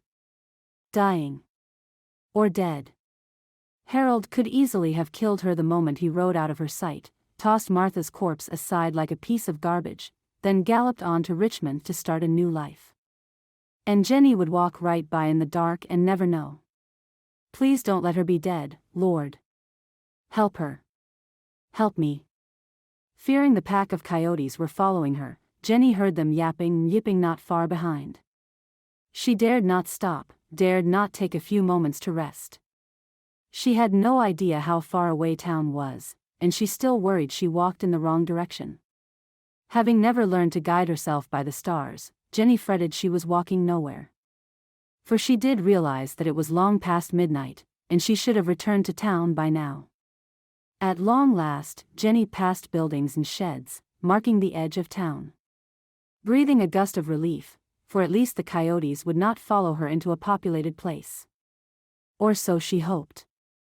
Street lamps pushed the darkness back, and she stumbled her way down the street, and found Harold and Martha's house dark and silent. Dear Lord, no. Grief and tears overwhelmed her. They weren't there. Harold had murdered her best friend and decamped for greener pastures. She ran up the steps and burst into the house, sobbing. "Martha! Martha!" Stumbling through the dark house, Jenny almost knocked a lamp over as she reached for it. With trembling hands, she found matches and lit it, her tears all but blinding her. Sobs choked her throat as she picked it up, tripping over her own feet as she made her way to the kitchen. In shock, she almost dropped the lamp. Harold grinned at her. His eyes gleamed red in the lamplight, his teeth floating in the dark as though hanging in the air without anything holding them up. A nearly empty whiskey bottle sat on the table. Martha sat, visibly trembling, in a chair, tears falling in a steady stream from her eyes. From her swollen cheeks, Jenny guessed she had been crying for hours. She was alive. Only then did Jenny's eyes find the glitter of a knife at Martha's throat. "Hello, Jenny," Harold said, his words slurred. "I figured you'd come back." "Harold," Jenny said, her tone carefully neutral. "What are you doing? You don't want to hurt Martha, do you?" "Martha," he said, blinking owlishly. "Had to punish Martha, she was a bad Martha." "No, it was me, Harold," Jenny said, setting the lamp carefully down on the counter. "I told Martha to go for a walk with me. It was my fault, not hers. Punish me, not her." "No, Jenny," Martha moaned. "Yes, Harold. It was me who made her go. She didn't want to, but I made her." Harold continued to grin, staring at her, the knife's razor edge tickling the pulsing vein at Martha's throat. Martha moaned again, closing her eyes as though not wishing to see the end. Jenny kept her gaze fixed on Harold, ready to move fast if he lunged at her. But how could she possibly move faster than a demented man with a knife? Put the knife down. If you hurt her, you will go to jail. Do you want that? I don't care, he mumbled, his hand on the shaft of the blade trembling almost as much as Martha. My Martha. He smacked a wet kiss on her cheek, yet the edge of the blade nicked her skin and drew blood. Jenny stared at it, mesmerized even as her heart raced. How do I get her away from him? I have to turn his rage onto me, not her. Harold, she said, fighting to keep her voice calm. I'm the one you're really mad at. Martha loves you, and you love Martha. Right? Harold's eyes ceased their slow blinking and intensified on her, focused on her, and sweat trickled down her ribs. Kill me, Harold, she went on, wondering if she could outrun him if he lunged at her. He's drunk, it might slow him down. Kill me, not your wife who loves you. Jenny, stop. Jenny ignored Martha and tensed herself, ready to bolt or jump to the side. Harold's gaze, like a hawk's on a mouse at lunchtime, narrowed and inspiration suddenly struck her. Harold, she said, making her tone anxious, urgent. Sheriff Miller is on his way to arrest you. If you want to escape, you better run now. What? Harold's eyes dropped that intense focus and grew round, flickering past her shoulder to the front room. Sheriff? Yes. Jenny dared risk taking her eyes off of him and glanced over her shoulder at the door. Yes, he knows what you did. He's coming and says you won't ever leave jail again. I'll cover for you, I'll tell him you rode to Richmond. Go, hurry. Unbelievably, Harold lowered the knife and stood up. Shambling, alarmed, stumbling, he left the kitchen, the knife still in his hand. Jenny seized Martha's arm and dragged her from the kitchen. As Harold turned, almost falling, Jenny bolted for her tiny room. Behind them, Harold bellowed like an angry bull and charged after them. Yanking Martha into the bedroom, Jenny slammed the door shut in Harold's furious face. Quick, we have to barricade it, we can't let him in. Harold continued to roar, hammering on the stout door with his fists. But turning the handle and opening it seemed beyond his capabilities in his drunken state, and for that Jenny blessed her luck. As Martha dragged the bed across the small room, she and Jenny shoved it against the door. Leaning all her weight against the stout oak door to help hold it shut, Jenny listened in terror as Harold screamed on the other side. Open this door. I will slice both your throats, so help me God, I will. I'm going to kill both of you, I swear it. Nothing is going to stop me. Shaking, Jenny listened as Harold ceased pounding, but his threats to kill them both continued. Now the bureau, she said, leaving the door long enough to help Martha pull the heavy thing and shove it onto the bed. Put the lamp on the floor. With Harold still howling, they stacked all of Jenny's boxes on top of the bureau, blocking the way into the room. When Harold finally tried to shove his way in, the door failed to budge. Martha burst into fresh sobs and clutched Jenny close. But they were safe, for the moment. Oh, dear Lord, I thought he was going to kill me. Me, too, Jenny gasped, finally sliding down the wall to sit on the floor. She held Martha in her arms, feeling too tense for full relief at both of them escaping with their lives, not fully appreciating that Martha did not lie dead in the wilderness. At last Harold gave up his pounding on the door and cursing, and Jenny listened to him stumbling back into the kitchen, knocking into things as he did so. Only then did her adrenaline rush subside and she collapsed into her own tears. Oh, she cried, gripping Martha so tightly the other girl squeaked. I thought he had killed you. He was going to, Martha said, her voice hoarse. I don't know why he didn't. The two of them wept on each other's shoulders, crying out their fears, finding comfort and relief within one another's arms. After a while, Jenny wiped her face and made Martha sit up straight. Though the room was fully dark, Jenny knew every inch of it. She realized they were now trapped. The room, which had been fashioned in the back corner of the house, had no window, and Harold stood between them and escape. We outwitted him for the moment, Jenny said, standing. She bent her ear to the bare wall and listened intently. She heard Harold muttering to himself and knew he hadn't passed out. But we also can't stay in here for long. What are you thinking? If he passes out or goes to sleep, Jenny said, thinking hard, we can sneak past him and run for the sheriff. But what if he doesn't? Martha fumbled for and grasped Jenny's hand. Too much alcohol doesn't always knock him out. And we got him angry, Jenny admitted, biting her lip. He will know that's what we're waiting for. So, he might pretend to pass out, Martha said. Then attack when we try to go by. He still has the knife, too. We need a weapon. Jenny nodded. Martha squeezed Jenny's hand. I know it's stupid and foolish, she said, her voice low. But we mustn't kill him. He is my husband. I hope after this, you will agree to come with me to Arkansas. To Jenny's shock, Martha actually giggled. Although, the laughter was edged with hysteria. Yes, Jenny. I will leave him and go to Arkansas with you. About time. Jenny hugged her tight. Now let's see if we can find something to knock him out with. A leg from the bed, maybe. The lamp gave them much-needed illumination. However, the bed frame had been built to be sturdy, and without tools, they could not get a leg freed from it. Frustrated, Jenny groped her way through her personal possessions, trying to find something, anything, that might be used as a weapon. She found nothing. Taking a few moments to press her ear to the wall, she heard no sounds at all. Maybe he did fall asleep, she muttered. After all, he's drunk, and it's almost dawn. He's been up all night, surely he has passed out. What are you saying? Martha asked. That we should make a run for it? Nodding, Jenny went on. Listen, Martha, no one knows we're stuck in here. We could be in here for days with no food, no water. With Harold out there, we are stuck. Once he sobers up, he can break this door down. Our only chance is running while he's still too drunk to move quickly. Maybe we should wait, Martha said, hope filling her voice.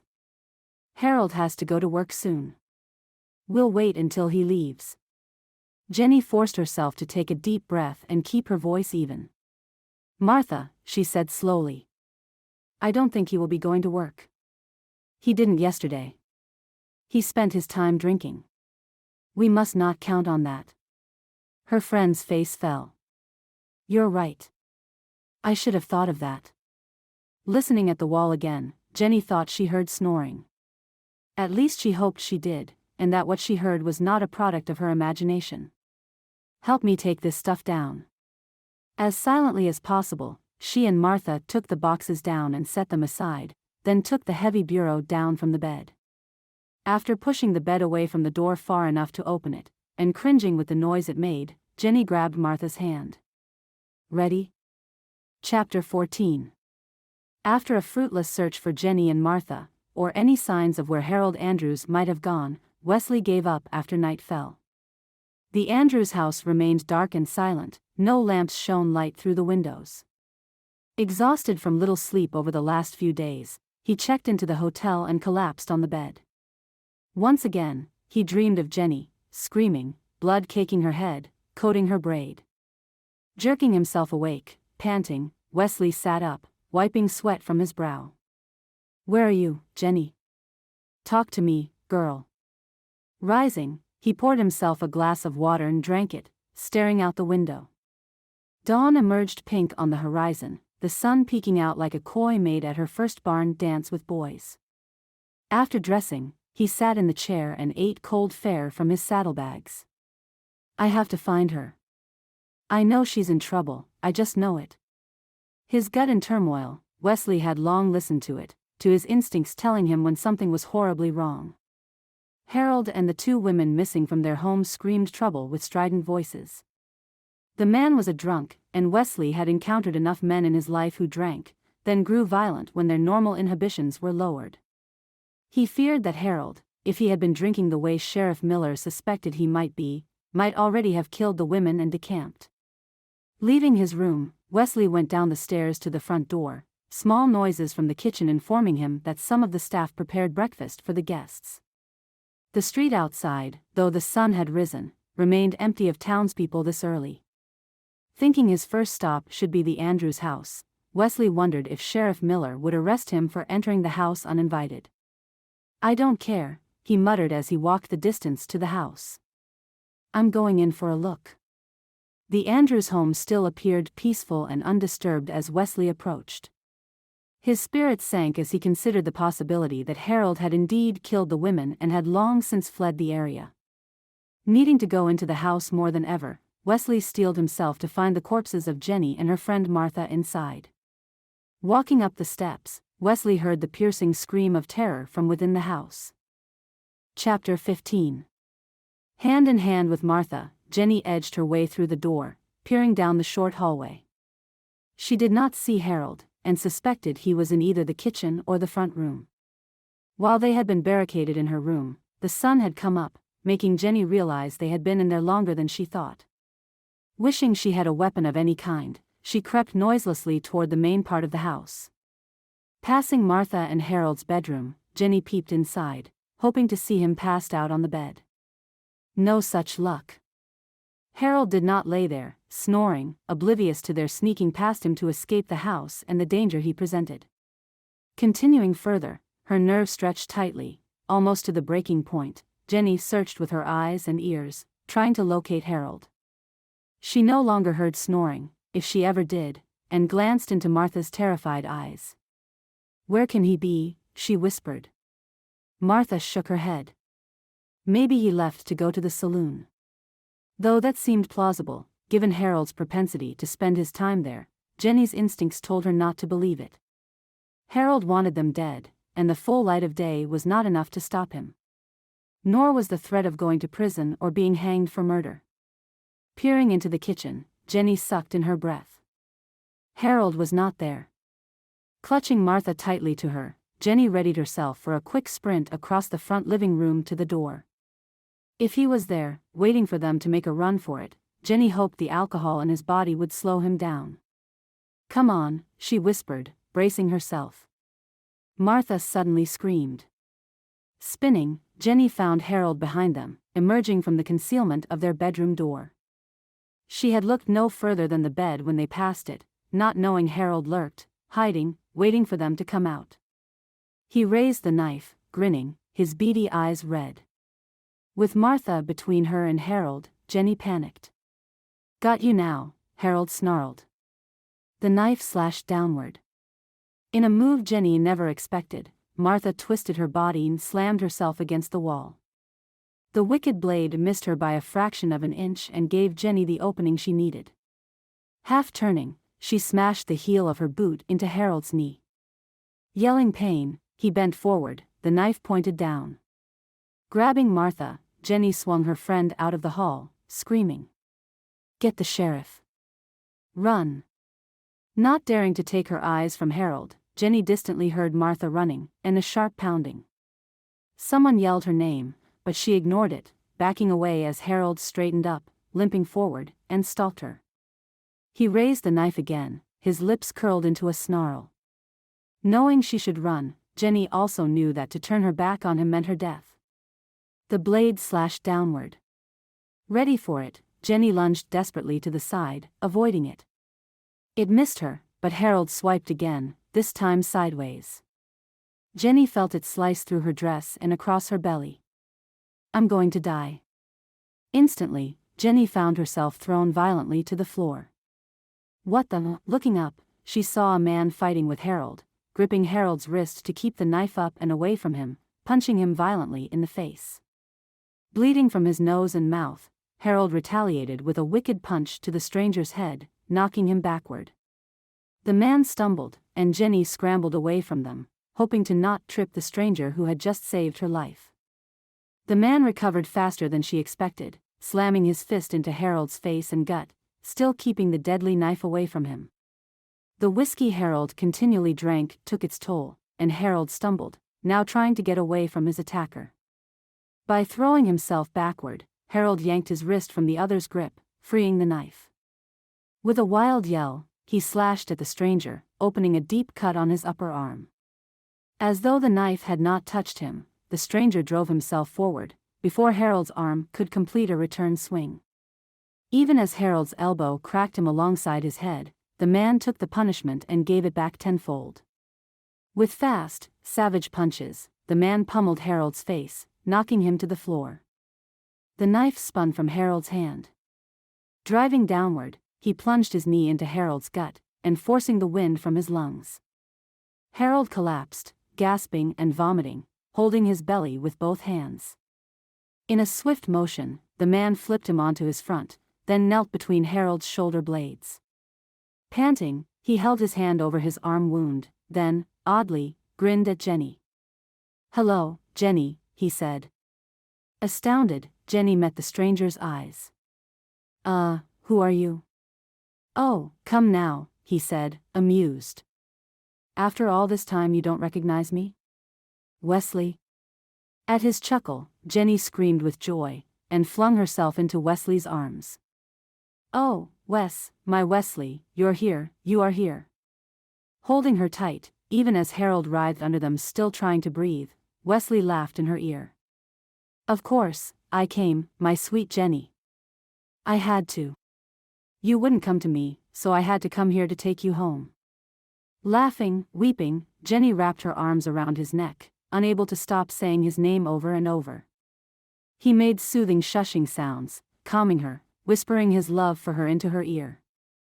She had no idea how long they held each other as Harold finally fell unconscious.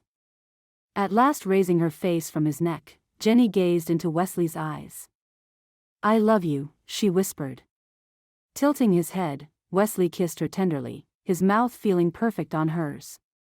"I love you, too." Glancing down, Jenny fingered the rip in his bloody sleeve and remembered he had been cut. "You're hurt." His eyes looked down. "So are you."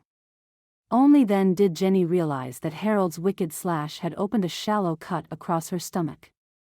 It hardly hurt. "I'll be all right."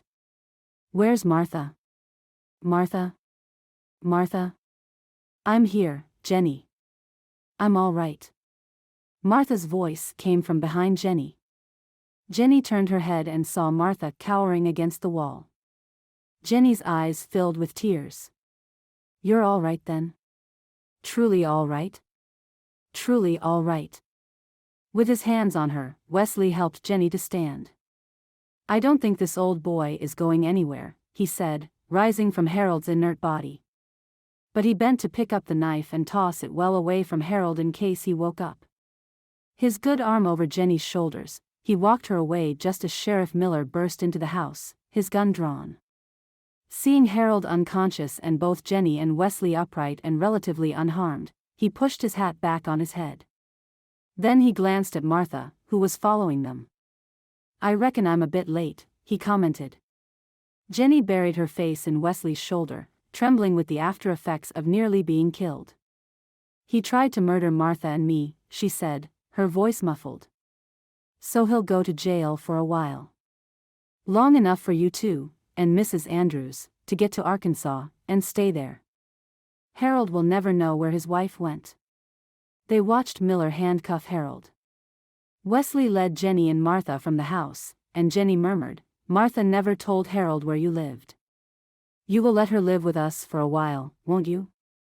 "I wouldn't have it any other way," Wesley answered. Epilogue. 6 months later. Holding her swollen belly, Jenny waddled across the kitchen toward the table. Heaving a sigh, she sat in the chair, and watched as Martha rolled out dough for an apple pie. Since Jenny had grown so heavily pregnant, Martha insisted upon taking the majority of the household's cooking and chores upon herself. "Are you going to the dance with Roger on Saturday?" Jenny asked. Martha nodded without looking up. "Yes.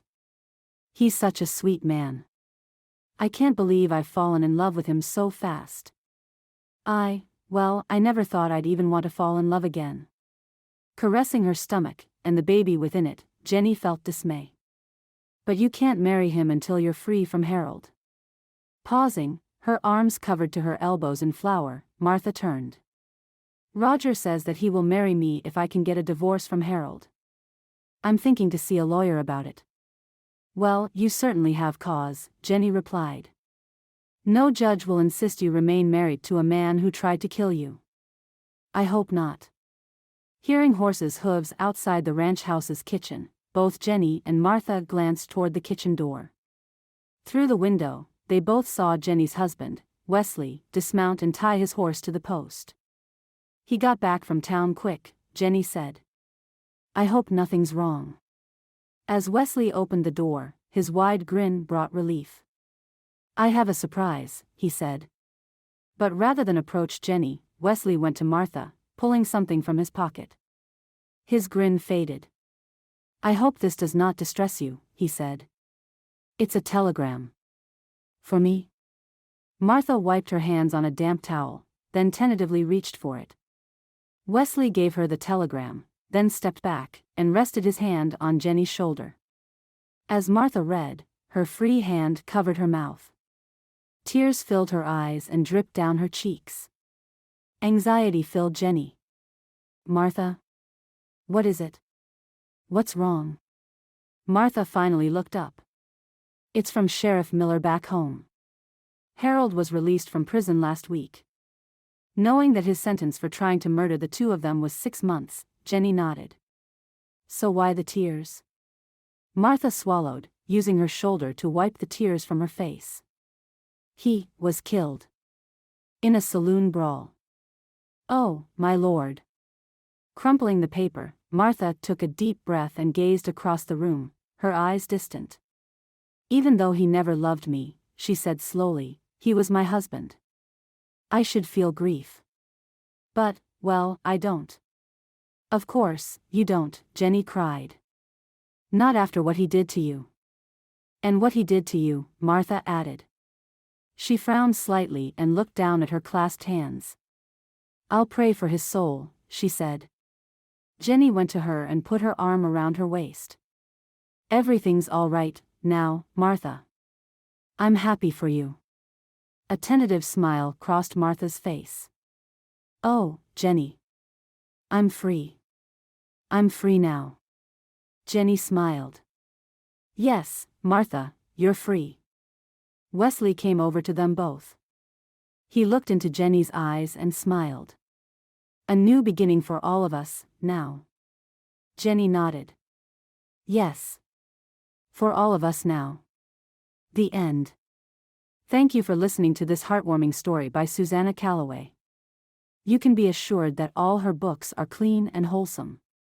To find other romances by Susannah Calloway, as well as the other authors at Tika House Publishing, visit www.tikahousepublishing.com.